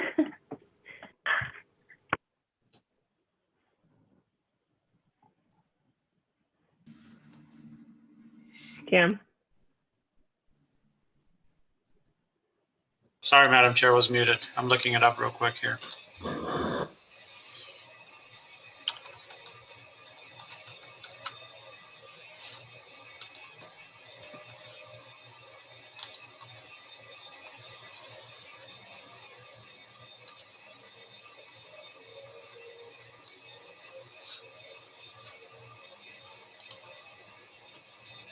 It looks like he indicated he was told he was not eligible to be considered until October of 22. That's correct. He had, I believe, surrendered or something of that nature, and it's too soon for him to apply. So he doesn't currently have a license, so we can't really take any action on no license. And he surrendered it, so. Well, he didn't surrender it, automatically surrendered because he didn't Right, apply. defaulted, yeah. Correct. So we can't really do anything with that complaint regarding the technician. I would suggest that with respect to the technician, that you close without prejudice. And then if he does apply in October of 2022, you could resurrect his practicing without a license in this case. Okay. So then I guess an additional motion for this one then is my suggestion would be to rescind our prior action and to modify the motion to dismiss against Omnicare and dismiss against the PIC and Mr. Lopez, specifically with the case of Mr. Lopez, dismiss without prejudice, and we'll address it upon reapplication if he reapplies. Second. All those in favor? Aye. Aye. Any opposed? Okay, item 4M, 21-0116, DUR, verify a dosage within proper dosage limits.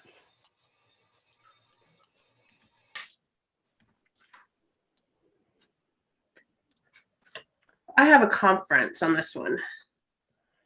I tend to agree with you, Kristen, on this one. I think this one is an interesting case in particular.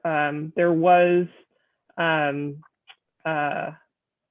DUR issue and the pharmacist didn't check with the pharmacist. They said they couldn't, with the prescriber, they said they couldn't get a hold of them, but they went ahead and proceeded to fill it. And then it looks like there was also some system issues involved with this one too. So I agree with bringing them in for a conference. I had a few more questions. Madam Chair, if we can hold our thoughts, it looks like the recording stopped for some reason. Okay.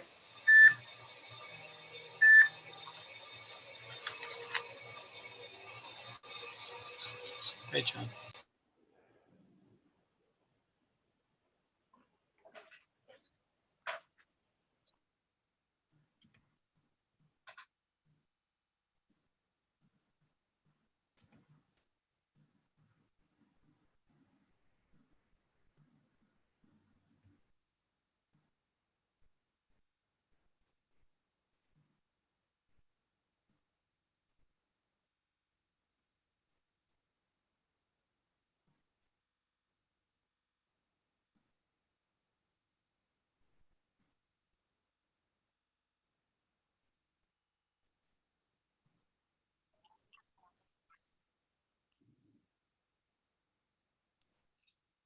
All right. I think we're good. Dr. Gandhi, are we okay to proceed? One moment, Madam Chair. I'm on the phone with the office. It looks like the power went out in the building, and so they're trying to repair it. I started recording on my computer, so we can paste it together. So yes, we can continue. Okay. So the recommendation and motion for this one was a conference for the permit holder and the individuals listed on the complaint. Who made the recommendation? Me? That was me. I made the motion Okay. and I think you Then seconded. I'll second. Okay. All those in favor? Aye. Aye. Any opposed?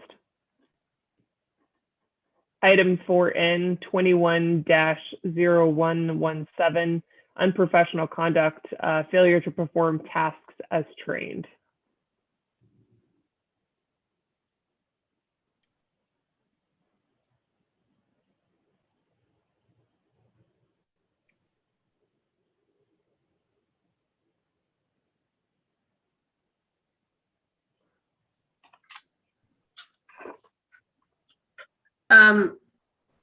I possibly have the technician evaluated and dismiss against the PIC and the permit holder. I had a couple of questions on this one. So Dr. Gandhi, did we take any action on the technician? I'm sorry, Madam Chair, your question was, did we take any action on a technician? Yes.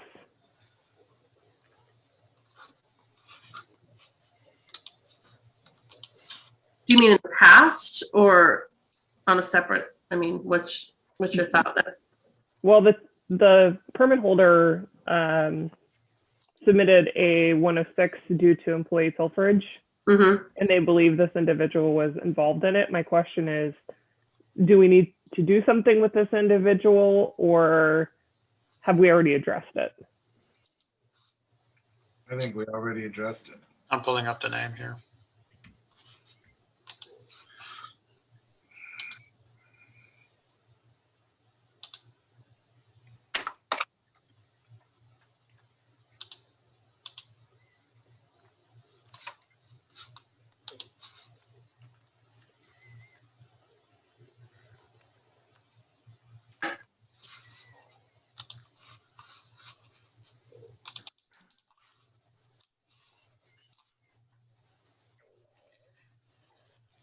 We are actually pretty good about addressing those kind of matters.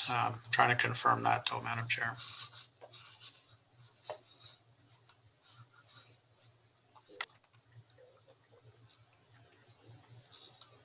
I just don't recall this one.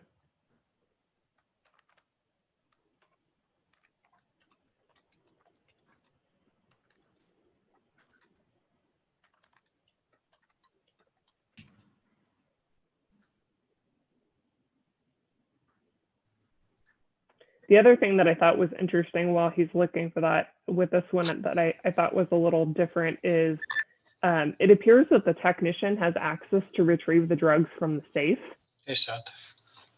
Mm-hmm. Yeah. which I thought was a little unusual.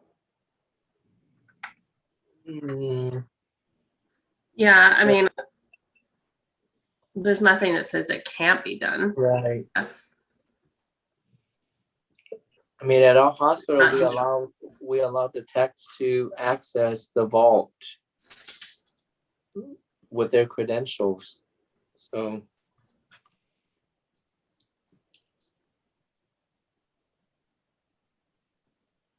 Dr. Grundy, did you find the information on the technician? I did, Madam Chair. His license status is still open. It looks like it doesn't look like we've taken action on that. So I will put that on my list to review afterwards. Also, Madam Chair, Seth and Jean, I guess the power went out on the whole Capitol Strip. So Okay. they are trying to log in as well. Okay. So we need to hold off for them. Just a few minutes. I'm texting them the information to dial in right now. Okay.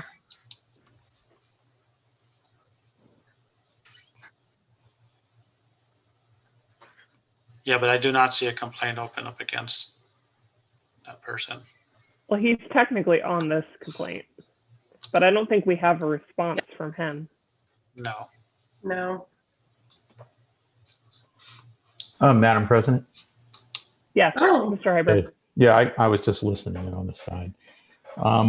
The safe, just to define the safe, it's not your typical controlled substance safe. It holds multiple drugs, different drugs. It's more of a giant like machine. It's probably 2.5 feet by about 10 feet by about 20 feet. It's like a giant robot where you load it with the medications and they go inside. The store has had problems with break-ins in the past, history of break-ins, so they place their drugs into this unit, and then you scan the prescription, and then it locates the drug within inside the box, and it brings it out. It presents it to the operator, who stands there and counts them out. So you have an operator code to load the machine with the drug. You have an operator code used to take drug out of the machine. It knows how many tablets should have been dispensed. And then you have to put the drug back in the machine. At least that's the policy they should be following. Okay. That's super helpful. Thank you, Steve. Yeah. Sounds like a good system.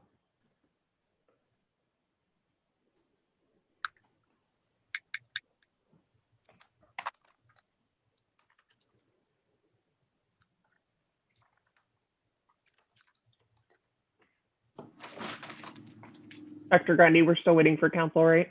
Yeah, I just pulled up. I just sent them a message on how to dial in.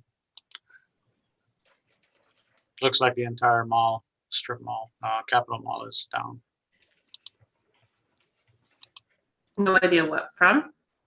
No, I just, my cell phone just blew up with text messages saying we're down, we're down. It's the only information I have. It's a good thing I'm off site, which we can continue and record. Yeah. Is it appropriate to continue without council, or shall we wait for them? I think we can continue if obviously if you guys have questions and concerns. And we have this recorded, so they can just review the recording afterwards. I'm comfortable in this case with dismissing against the PIC and the permit holder. Is it appropriate to take action on this individual here, or do we want to open a separate complaint on them, Dr. Gandhi? We just repurposed that complaint number to the appropriate person. Is that your question, Madam Chair? Yeah, I mean, he's listed as a respondent here. He doesn't look like he responded necessarily. Right. I don't know if we reached out to him. We would have if he was a respondent, yes. That is our procedure. So how do we want to deal with this individual?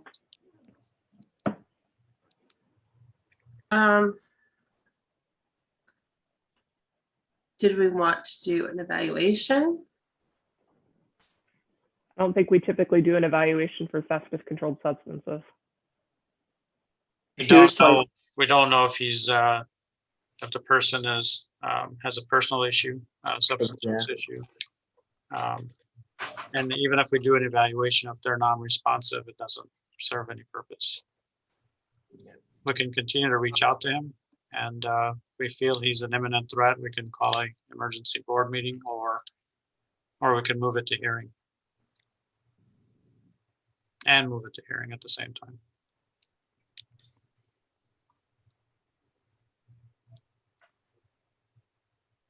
time. If we move to hearing, we'd be able to get information that way, or? If we don't, we can obviously revoke the license at least. Do we have any proof though yet? I mean, we don't have any cameras or, No, but we can revoke on the basis of him not complying with a subpoena. We can comply, he's not complying with our cooperating with an investigation. We can only speculate that he diverted and for whatever reason, but we will obviously try to reach out to him. His obligation as a license holder is to cooperate with an investigation to reply to a subpoena issued by the board. And if he's not going to do that, those are violations in itself.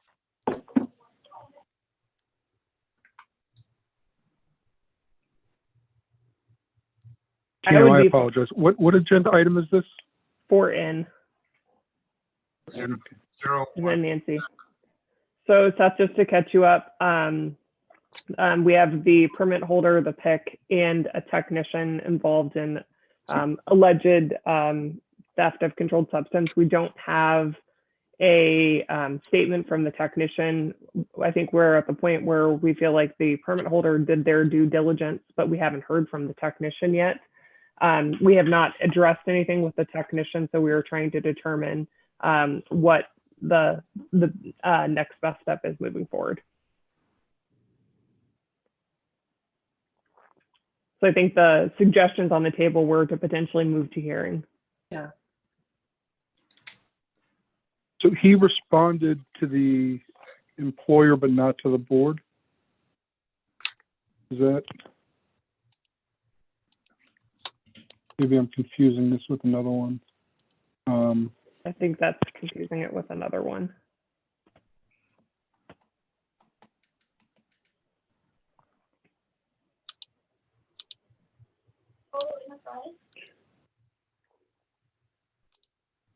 Okay, so he was issued a subpoena? He was not. I don't see that in here. Not at this time, I don't think.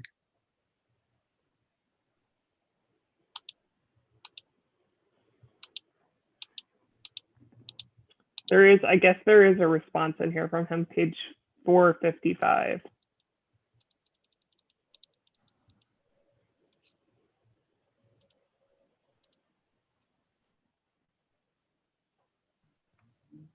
I don't know that there's really a response from him. There's an email to him from Mr. Hyber. That's a response request, so he was asked to respond. One option could be to just continue the investigation as to him, issue a subpoena requiring his response, and then if he doesn't respond to that, we take action for non-compliance with the subpoena.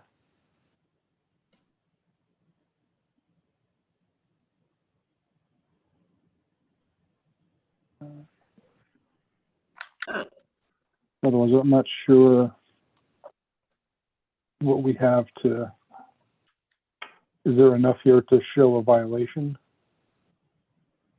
Can we prove that he took it?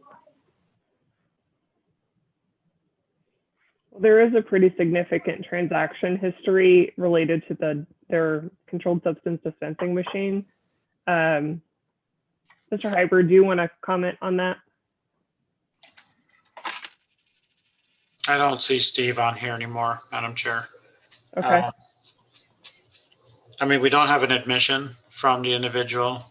We have the pharmacy suspecting that he did it. Did so we we really- subpoena him to appear for conference? We can subpoena him for whatever you'd like, Madam Chair, at least to respond to us. And if he doesn't, then I would recommend move to hearing.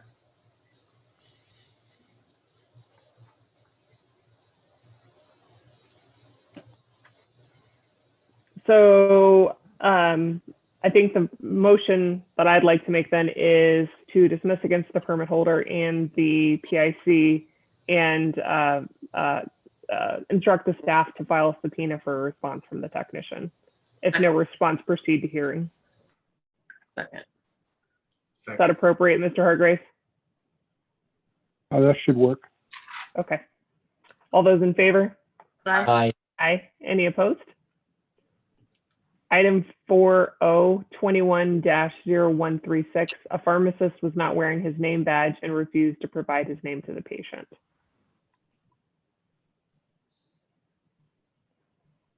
They were just not wearing it because they walked in from the bathroom, I believe, right? Yeah, they were out purchasing something on the front end of the store. I was thinking dismiss. Dismiss. I agree. So I have a motion and a second to dismiss. All those in favor? Aye. Aye. Any opposed? We did 4P and 4Q. 4R 21-0006. A patient alleged she did not receive counseling on a new prescription and suffered side effects.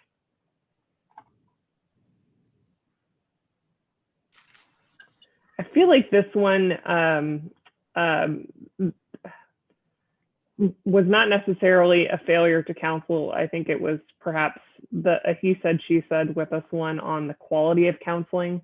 I don't really feel like there was any violations here, so my recommendation would be to dismiss. Second. All those in favor? Aye. Aye. Any opposed? All right, item 4S 21-0178. A pharmacy technician worked on an expired license for 172 days.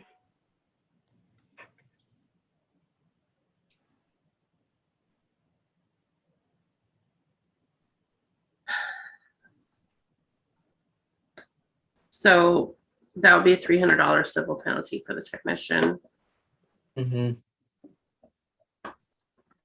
Yeah, going by how we've handled it in the past, I would recommend a fine, a consent for a fine for the technician of $30 per day, a maximum of $300, and a fine to the permit holder at $50 per day with a maximum of $1,500 in CE for the PIC. Non-disciplinary. Non-disciplinary. In law or? Yes, in pharmacy law is what we've done in the past. I'd second that. Any discussion? All those in favor? Aye. Aye. Any opposed? Yes. And that's All right. standard terms, time to pay, if not signed, go to hearing. Yes.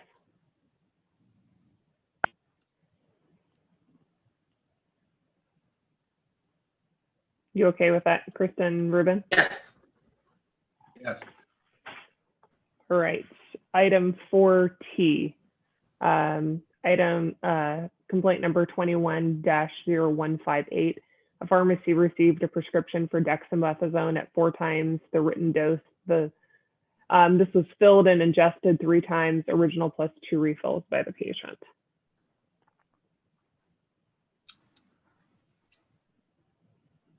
I have 3 hours of CE for 4 out of the 5 people.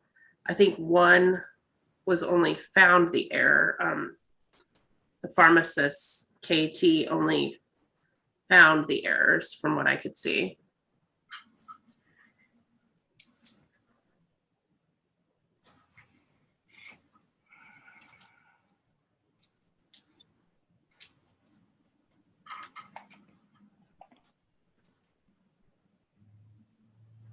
So there's a technician that did the initial data entry.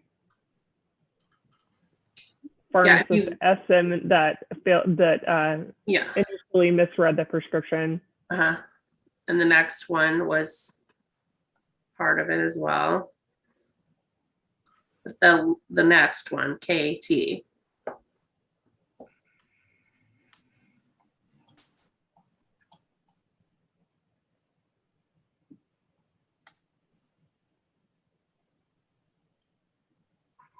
And then there's another pharmacist, AC. Yeah.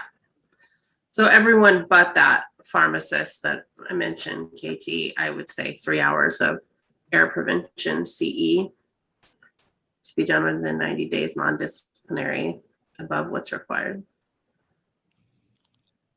Mm-hmm. I would agree with that. And the technician already completed CE and error prevention, so I would say that that could be used as long as it's in addition to their normal CE. if it's already been completed and they can provide proof. I agree with that. So 3 hours and medication error CE for the technician and the 3 pharmacists that were involved. So minus pharmacist KT and error prevention above and beyond the normal continuing education to be completed within 90 days. And if the technician can provide proof of CE, that can be counted. Agreed. All right. I have a motion. Do I have a second? Second. All those in favor? Aye. Aye. Any opposed? For Ruben, you, I think Go you ahead. were on mute. I don't know if you got that vote or not. who? Ruben? Ruben? Point You're to your muted. eye, Ruben. When you say aye, just point to your eye. All right. Item for you, 21-0183. Can we go back to 4S for a second? S is in Sam, yes. Yes. Gene brought this up to me. The tech wasn't listed on the complaint. Oh, they have a license listed- later. They have a license later in the That was what I was wondering about. Okay. They have an application. So then I would amend my motion for. Ooh, there's a lot of background. Yeah. I would amend it for the $1,500 fine for the permit holder and the CE for the PIC, and we'll address the technician with the application. Second. All those in favor? Aye. Aye. And did we lose Ruben? No? I think Ruben is heading to his doctor's appointment. Okay. Mr. Hargraves, did you get what you needed on that one? Yes, I did. Thank you. Okay. Item for you, 21-0183. Patient filed a complaint that the pharmacy incorrectly filled her prescription for hydroxyzine with hydrochlorothiazide.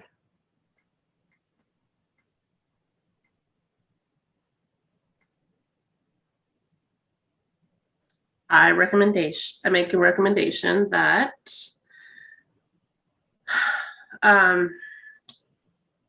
the pharmacist, KP, and technician have 3 hours of error prevention to be done within 90 days above what's required. Agree. Both technicians? Dang.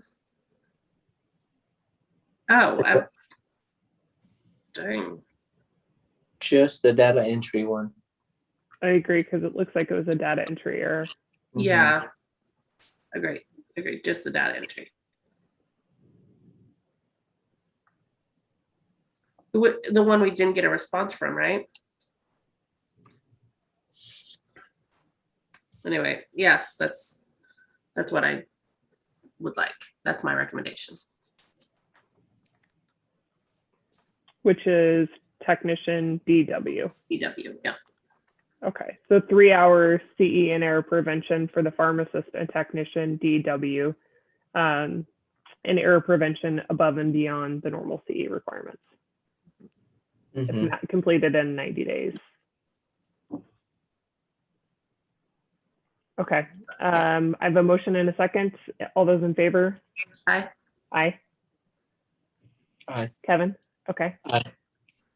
All right, item 4V as in Victor, 21-0149. Prescription for doxycycline and ceftonir were received by the pharmacy, filled and placed in the same bag.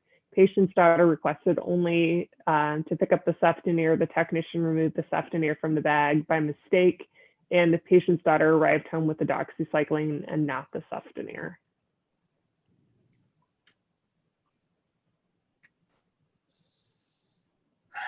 Hmm. And it was for the correct patient. It was just they didn't want that particular drug. I was kind of leaning toward dismiss. I agree. I mean, they didn't really follow their procedures when you look at it, in my opinion. It was an unintentional process error. I don't really see that there was any kind of malicious intent here. I think it was probably just an honest mistake. So I agree with dismiss. Yep. I have a motion. That's my motion. Do I have a second? Second. All those in favor? Aye. Aye. Any opposed?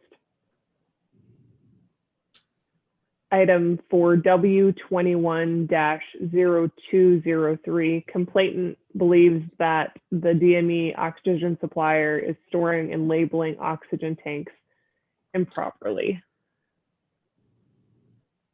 So upon inspection, it looks like they have fixed everything that was brought up.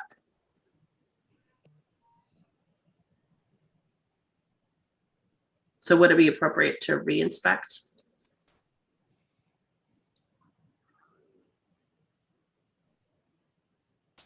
I don't know if that's how we normally would handle that.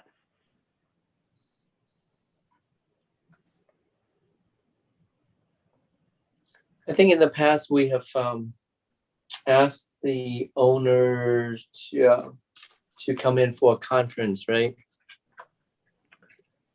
But it looks like they acknowledged it, I think, here, and that they've already made the corrections.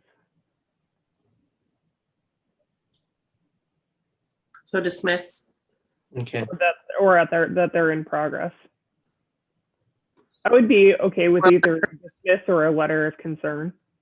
Maybe we should do a letter of concern just so it's documented. Especially if there's something that comes up with the not finishing something that's in progress. Yeah, that was kind of my thought with the letter of concern is it seems like they're making a good attempt, but in the event that they don't and there's still issues, there's at least some sort of record that we could go back and address it with. Okay. My motion's a letter of concern. Second. All those in favor? Aye. Aye. Yeah. All right, 4X and 4Y have been finished. For Z, 21-0219, licensee failed to report a charge within 10 working days and then failed to comply with a subpoena. So the technician doesn't want to work in pharmacy anymore. Have we offered a surrender, or would they be amenable to a surrender? So that was my question, is there's a copy of a voluntary surrender here. Did she sign that?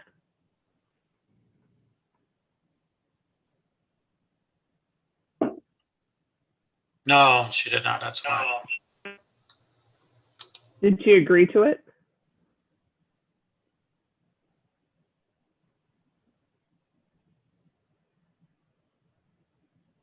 I'm checking, Madam Chair. We lost you there for a second. He said he's checking. Okay. It looks like, according to this, that she didn't respond to the offered surrender.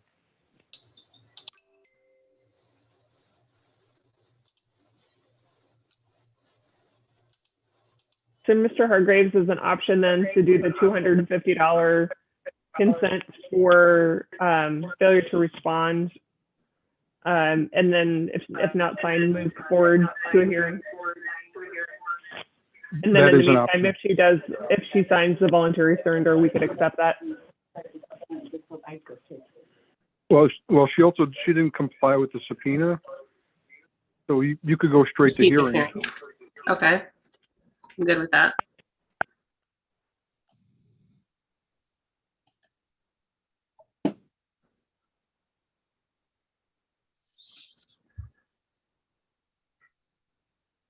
That would be my recommendation. To I lost go my audio for a second. What was your recommendation?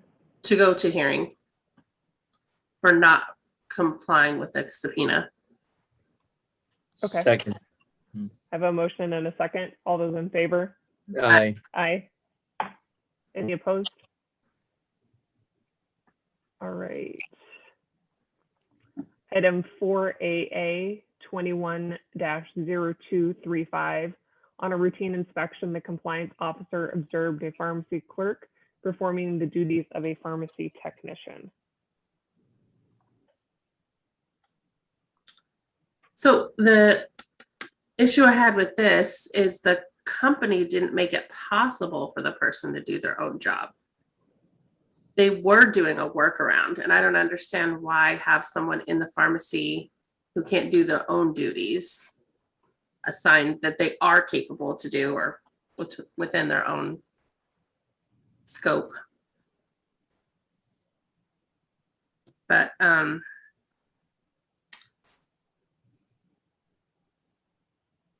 don't know. My opinion is the company actually is going above and beyond to prevent the person from doing the duties that they shouldn't be doing, and the individual circumvented the policy. It seems like they are remorseful for the activities and understand that that was not appropriate. So I was of the opinion that we should dismiss this one. But I thought that, I mean, I'm not like going against what you said, but I thought that she would need someone's fingerprint just to do a basic lookup or something that the person was permitted to do as well, not just for tech duties, that even the clerk duties required a fingerprint to do that. That's why the other person didn't think twice about giving the fingerprint. So the functions that are allowed in the computer, according to the document, are set by the person's level of licensure. Right. Even to do a lookup was requiring someone else to come and put their fingerprint there. Madam Chair, this is Sharon. Can I Go ahead, Sharon. add to that? Please. So normally their system would work that way. For some reason, this person's credentials hadn't yet been set up or they weren't working. So it was more of a technical issue, but in general, the normal practice with that system is a clerk would be set up to use her own fingerprint and it would limit them to clerk functions. In this case, for whatever reason, she just wasn't set up or they weren't working. Thank you. I am fine with the dismiss. Yeah. This is just kind of a one-off. Yeah, and I don't think there was any malicious intent with it. And everybody appears to be really remorseful. I would have an issue though if that was the normal case. It didn't seem like that was the case. So thanks for the clarification, Yeah. Sharon. Yeah. Okay, so my motion is to dismiss. Do I have a second? Second. All those in favor? Aye. Aye. Any opposed? All right. Let's see. 4AB we did. 4AC. Complaint number 21-0163, record keeping refill label.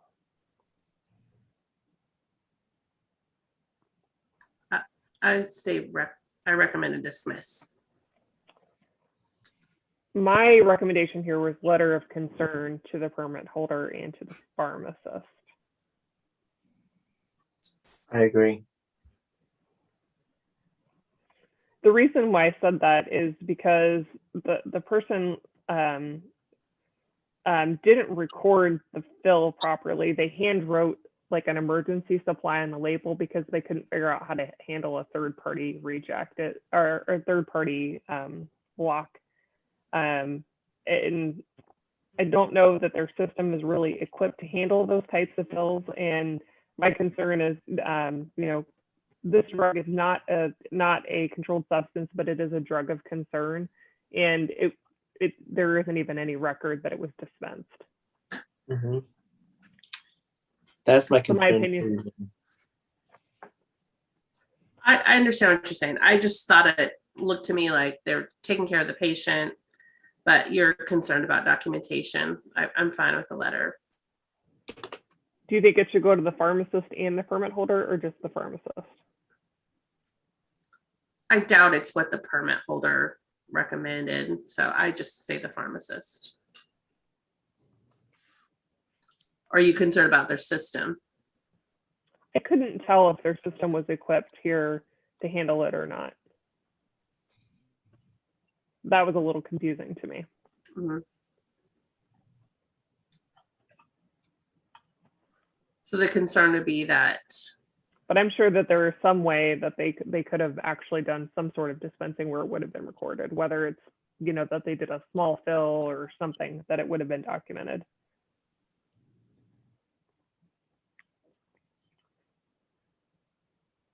I don't know, maybe a letter of concern just to the pharmacist. I What don't do you know, think, Kevin?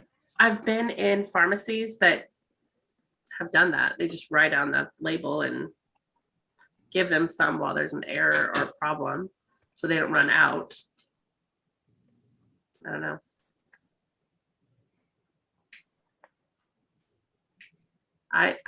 I'm okay, I guess, with the letter. I don't know though what the concern exactly is. If the The concern concern is is they dispensed a drug and there's no record of it. Mm-hmm.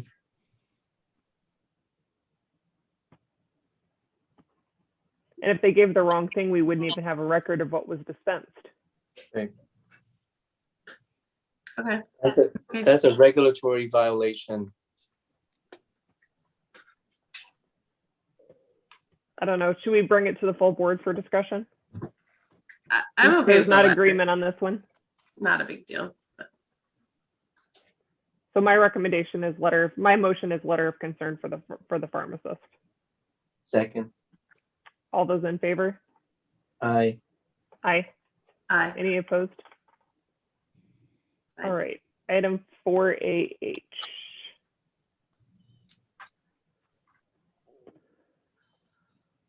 Uh, 21-0058, pharmacist was terminated for gross misconduct, specifically theft of store merchandise.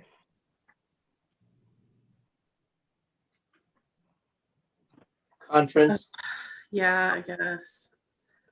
I don't know.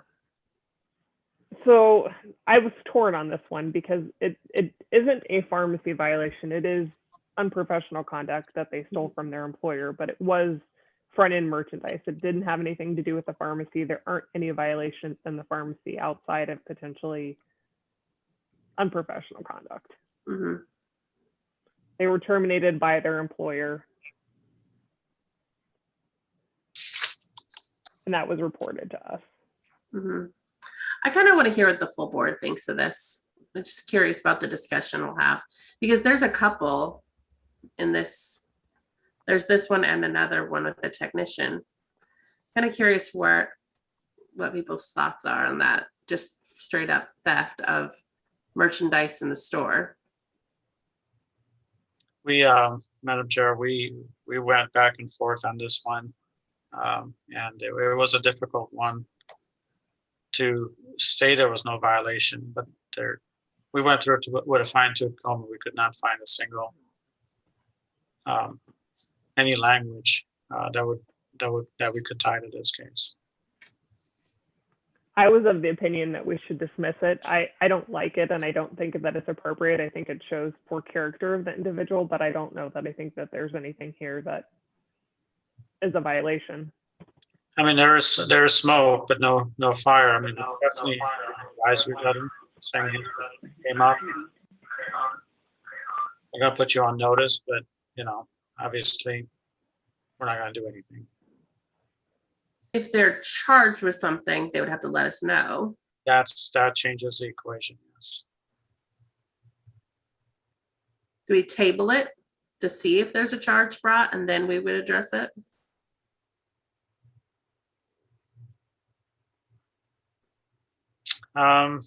I don't know if it would change the outcome or not. I'm not 100% Well, sure. if the individual self-reports, it wouldn't come to us anyway. That's correct. If they don't report, then it would come to us for failure to report. Right. And then it's a different complaint. And we typically wouldn't take action against somebody for a shoplifting violation. That's really what this is. I believe we've looked several times through the different court systems and trying to find charges. We have not found any thus far. I think you're right, Laurie. I think you convinced me. I don't like it either, but I don't think we would take action normally. You could do a letter of concern. He did admit to the theft of the non-pharmacy items. So if you wanted to get on record, you could do a letter of concern. For unprofessional conduct. Well, it's I not, mean- if we can't tie it to a specific violation, it would be for the conduct that, you know, it's concerning conduct. It just doesn't fall into a specific violation. Something of good. I think that your statutes provide for conviction. We don't have that, but we do have the admitted conduct. And we can call it that for your conduct related to this. If you're in another state, are they aware of a letter of concern? Does that come up when you, like through NABP? No. Non-disciplinary, it's not reported to the data bank. That's kind of too bad, but okay. Well, I'm okay with a letter of concern if we can do that. Let's. Employers usually report theft of merchandise to like a clearinghouse, so that might prevent them from getting a job at someplace else. Related to those types of charges, I think. At least they used to. So here's my opinion. This case reminds me of the other gentleman who had taken the ibuprofen. But in my opinion, stealing is recognized as unprofessional conduct, no matter what you're stealing. Whether I see it different than the ibuprofen because they stole a drug from the pharmacy. Agreed. This is stealing, you know, crackers. I know, but they stole things from the store, not in the pharmacy. Right, but still, that is, to me, is unprofessional conduct regardless, right? An act, that's stealing, the act alone is unprofessional conduct. I don't disagree, but it's not within a pharmacy. So Lori was There's saying. no violations. Yeah, There's- like if there's it was no a violation of shoplifting. pharmacy law. But wouldn't that categorize as unprofessional conduct? There is a verb, there's a language in our law book. The staff is mentioned saying about that that's unprofessional questionable. So I think let's have full board review this case. Okay. That's fine with me. So I'll make a motion for Sure. full board review. Okay, I'm fine with Second. that. So we have a motion and a second for full board review. All those in favor? Aye. Aye. Any opposed? Okay, for AI 21-0128. Pharmacy technician trainee terminated for theft of store merchandise and failed to disclose charges within 10 working days and failed to timely respond to a subpoena and failed to update employment information with the board. So This is similar case, but this one, there were charges that were filed and they didn't report it. So I think that that's the difference here. Yep. So $250. Agreed. Is that your motion, Kevin? Yes. Second? Wait, I just quickly, do we know what the outcome is? We don't yet. I think they said a court date was the 20th. Does that matter? Oh, I see. Actually, I need to recuse from this one. I just noticed this. He says that he says that he recently began employment with Walgreens. I didn't catch that when I read this initially. Then it has to go to full board anyway, because it's just. Full board anyway. Yeah, full board. Apologize.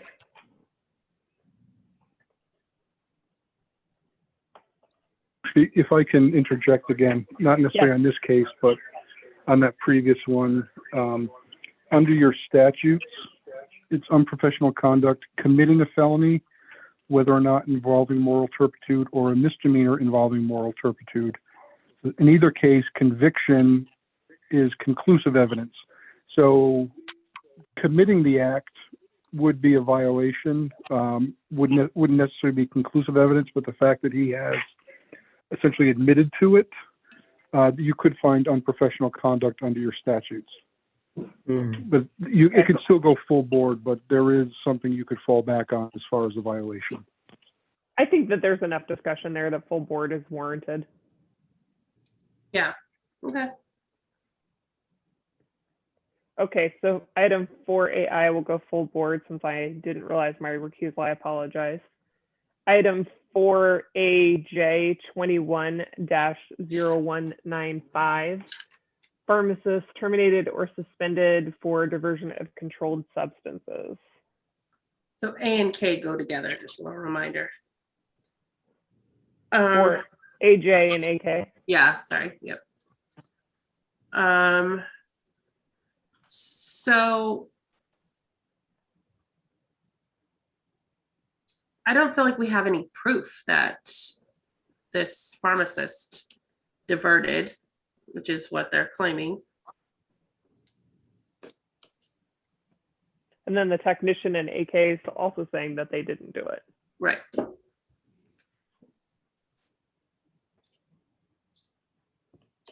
And I was curious in AK if they wanted to surrender their license as a possibility.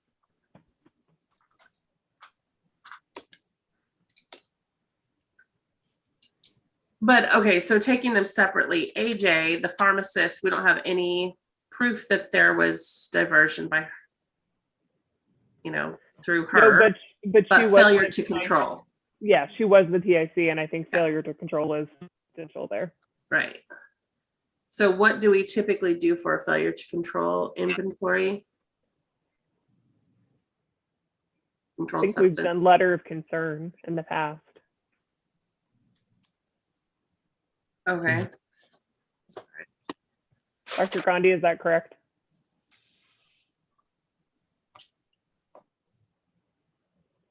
We have, Madam Chair, yes. I But also, don't know. Chair. I'm sorry. It depends on the volume on how much was missing. Yeah, this is quite a bit. And she just admits that, like, I don't know, I get this sense at least that it wasn't of a concern or wasn't of the importance that it deserved. But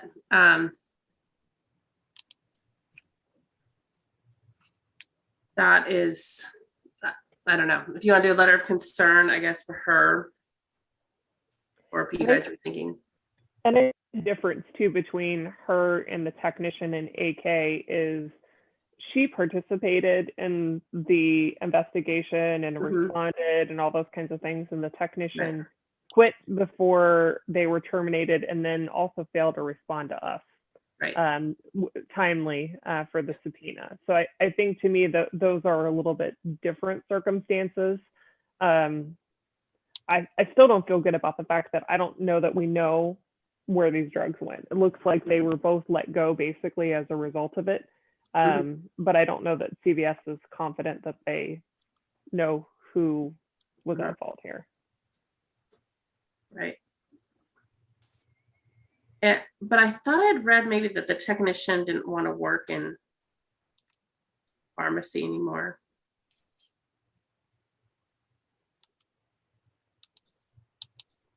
That is correct. So maybe we could offer a surrender.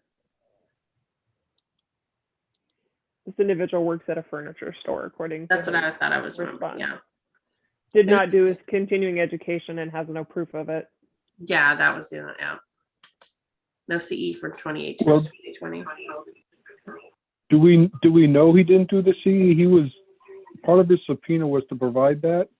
He said he has no proof, but then the report says they checked CE monitor, but I don't see what the results of checking CE monitor were. So I'm not sure we have an idea whether he's deficient or not in the CE. Is Jennifer on, or Cam, do you know?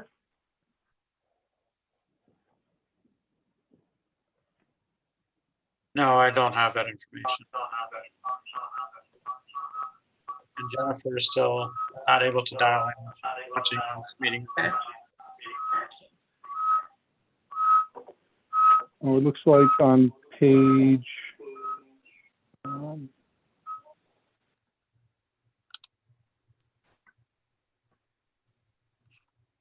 let's see, CE monitor reports there, but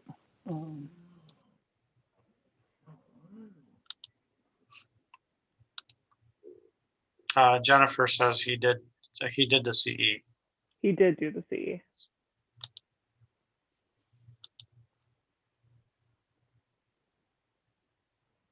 So he just didn't respond to that portion of the subpoena, but there's no CE violation.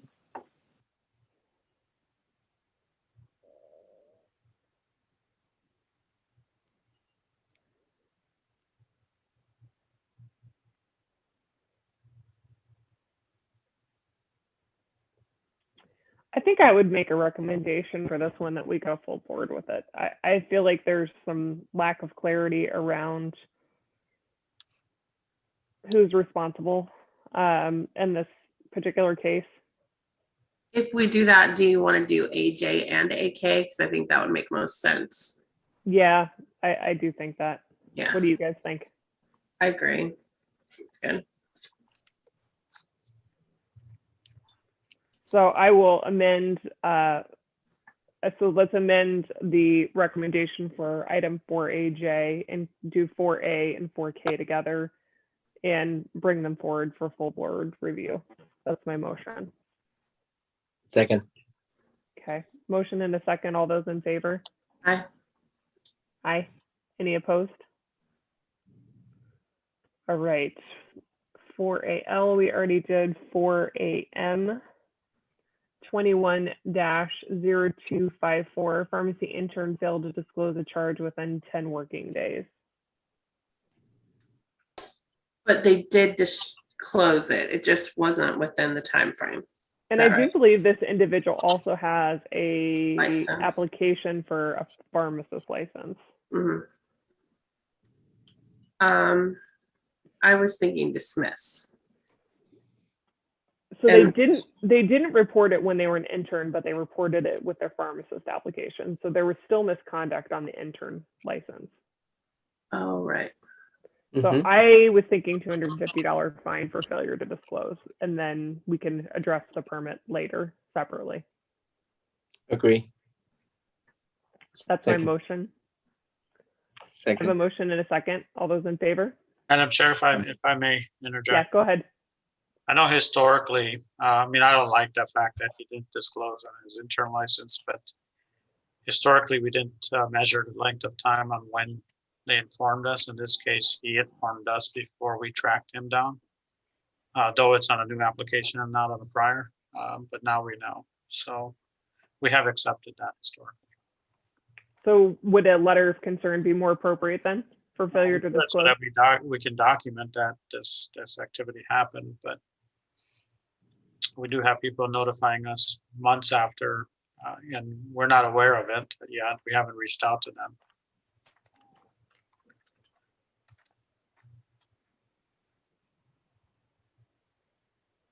I don't know. What do you guys think? I think dismiss, personally. I think that's what we've done in the past. What have we done in the past, Dr. Gundy? I believe we have done what Kristen just noted, but I mean, Is it dismissed? wouldn't be a bad thing to put a note in there saying this happened. In case it happens again, we have a record. It is non-disciplinary. Although we're looking, moving forward to making those non-disciplinary anyways Correct. for the failure to disclose.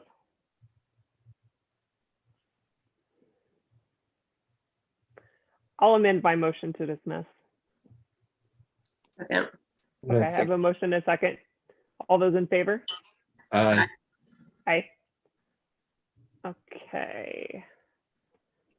Moving on, item 4AQ. Item complaint number 21-0137. Licensee failed to report a charge within 10 working days. $250 civil penalty. My recommendation. Are you skipping AO? That was vacated. Oh, okay.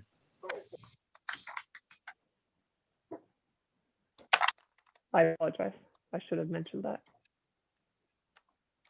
So, Christian, your motion was a $250 fine for failure to disclose. Right. Do I have a second? Second. All those in favor? Aye. Aye. Aye. Any opposed? That's to be paid within 90 days. Yes, please. Okay. All right, next up for AR 21-0082. Complaint opened by the board office to investigate disciplinary action taken by the Georgia State Board of Pharmacy for manufacturing and shipping immune globulin prior to being issued a Georgia permit.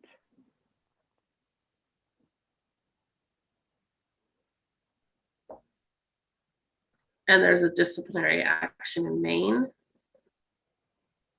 Failure to report timely. Is that would just be a pile on then? Do we know if they shipped into Arizona, Dr. Gandhi?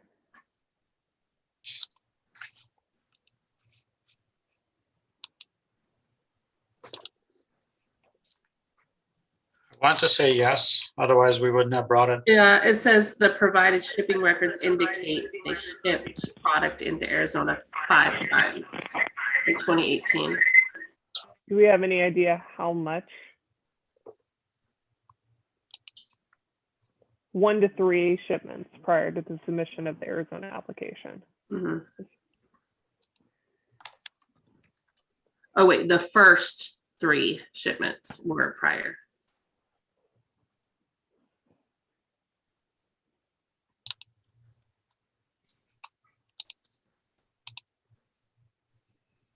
I It feel looks like like it was 3 times before they submitted the application and 5 times between the application and the permit. So a total of 8 shipments. 5. Right? No, 5 total. 3 before they applied, 5 before they were licensed. I don't know. They've already received discipline in 2 other states, I believe. It's a pretty minimal amount. I think we could either do a fine per violation for shipping into the state or a letter of concern. It's kind of where my head was on this one. I think we should, because it did involve our state directly. It wasn't like we're just piling on and there's no significance to our Sure. state. I would say a fine per violation would be appropriate, and that's what we've done previous to. What's our typical amount, Dr. Gandhi? 1,000 per violation? That's our max per violation, yes. What have we done for the shipping though? It was variable because we were talking about a few to several thousand items. So we enter into a discussion with most of these individuals and come to an agreement. If we could both accept that agreement, we would present it back to you guys. I would be good with you starting discussions on it, on an agreement. So thoughts on a motion? Have staff start talks on agreement of the charges per violation of the 8 shipments that were sent to Arizona.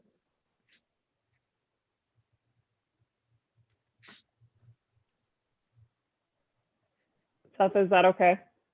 Or do you need something more specific? Madam Chair, I'd like it stated on the record that this will be a civil penalty and a consent agreement. Okay, to work on the parameters of a civil penalty within a consent agreement. How about this? Direct the executive director to negotiate a consent agreement with a civil penalty per violation for shipping into the state of Arizona. Perfect. Present to the full board. Thank you. Okay. That's my motion. Second. All those in favor? Aye. Aye. Any opposed? All right. For AS 21-0111. A DEA Form 106 was not provided within 10 working days of a loss of a controlled substance. Looking at this one, I think Walmart responded actually pretty quick, handled this pretty quickly, including the termination. I think it was done in good faith. It doesn't seem like they had their investigation completed necessarily within the 10 days, but I think they acted in good faith to make sure that they addressed it and got us some termination pretty quickly. So I'd be in favor of dismissing this one. Second. All those in favor? Aye. Aye. Kevin, Yes. Thanks. Mhm. any opposed?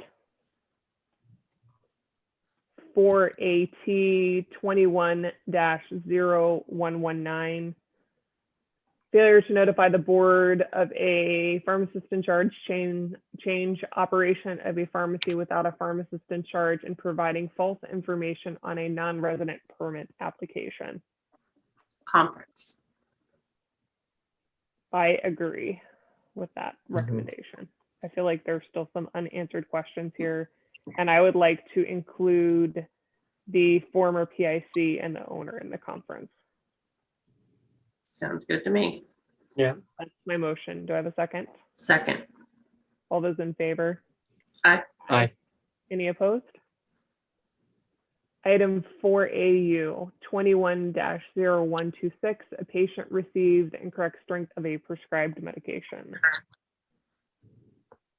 So this one's also concerning to me with their computer system.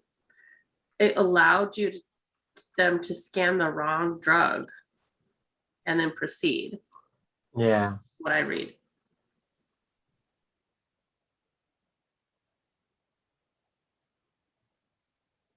It says that it went to the pharmacist in scan failure mode. Right, but you can still proceed from, because obviously they did. My assumption with a scan failure mode would alert the pharmacist that the scan didn't match, and the pharmacist should have looked at it a little bit more carefully. Okay. I'm not an expert on their computer system. Right, but right. speaking for Yeah. our own, Uh-huh. just because you can't scan something doesn't mean it can't be filled. It just would require a little bit of additional attention to it. All right. Well, then I recommend 3 hours CE for the pharmacist and the technician in error prevention. Above and beyond their normal CE to be Beyond, yeah. completed 90 within 90 days. Mhm. Is that your motion? Disciplinary, yes. I'll second. All those in favor? Aye. Aye. Any opposed? For AV 21-0251, pharmacists with an emergency authorization to work in Arizona failed to respond to multiple requests for information regarding a denied DPS fingerprint clearance card. So the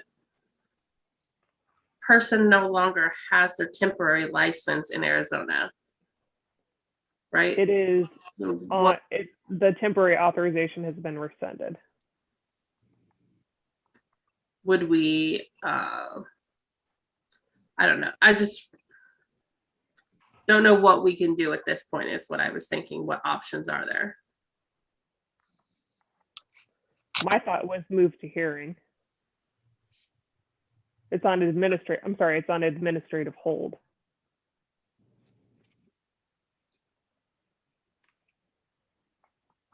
So I have a question for Seth and Jean. This person just has the authorization to work in the state. Do we have any authority to take action That's what I was wondering. against that individual? We have it against the permit holders or people that are doing business without a permit, but I don't know if that extends to this scenario, or do we just refer it to the home state board? Did he have an application pending for No. the? No. So how, we were notified by DPS that he did not qualify. Correct. He had a temporary license in Arizona, but then And it then was the staff reached out rescinded. to him for more information about the denial, and he hasn't complied. And then all the temporary authorizations were rescinded. Mhm. Yes.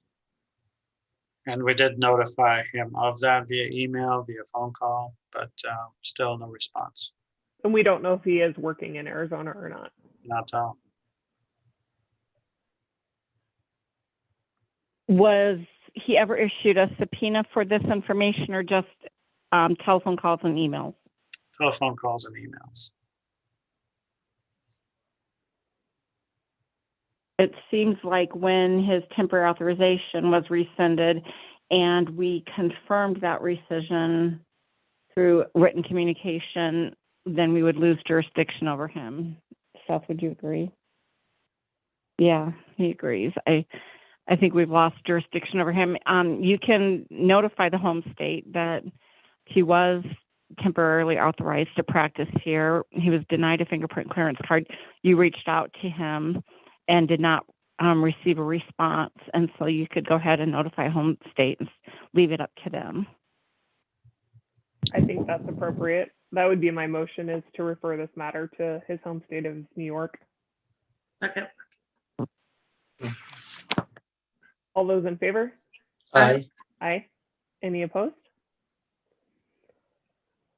All right, our last item, 4AW 20-0361, pharmacy technician trainee failed to disclose charges within 10 working days and failed to respond to a subpoena and failed to comply with an interim order.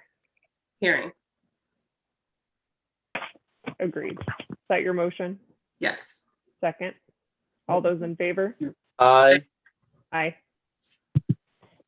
Kristen? Aye. Any said it. opposed? Nope. All right, that brings us to the end of our agenda. The next meeting will be on July 21st and 22nd. Dr. Gandhi, can you clarify that we caught it all? I believe we have, Mr. Chair. All right, we will adjourn this meeting at 11:27 a.m. I appreciate everybody's attendance today and attention. Thank you. See you next week. See you. Bye. Bye.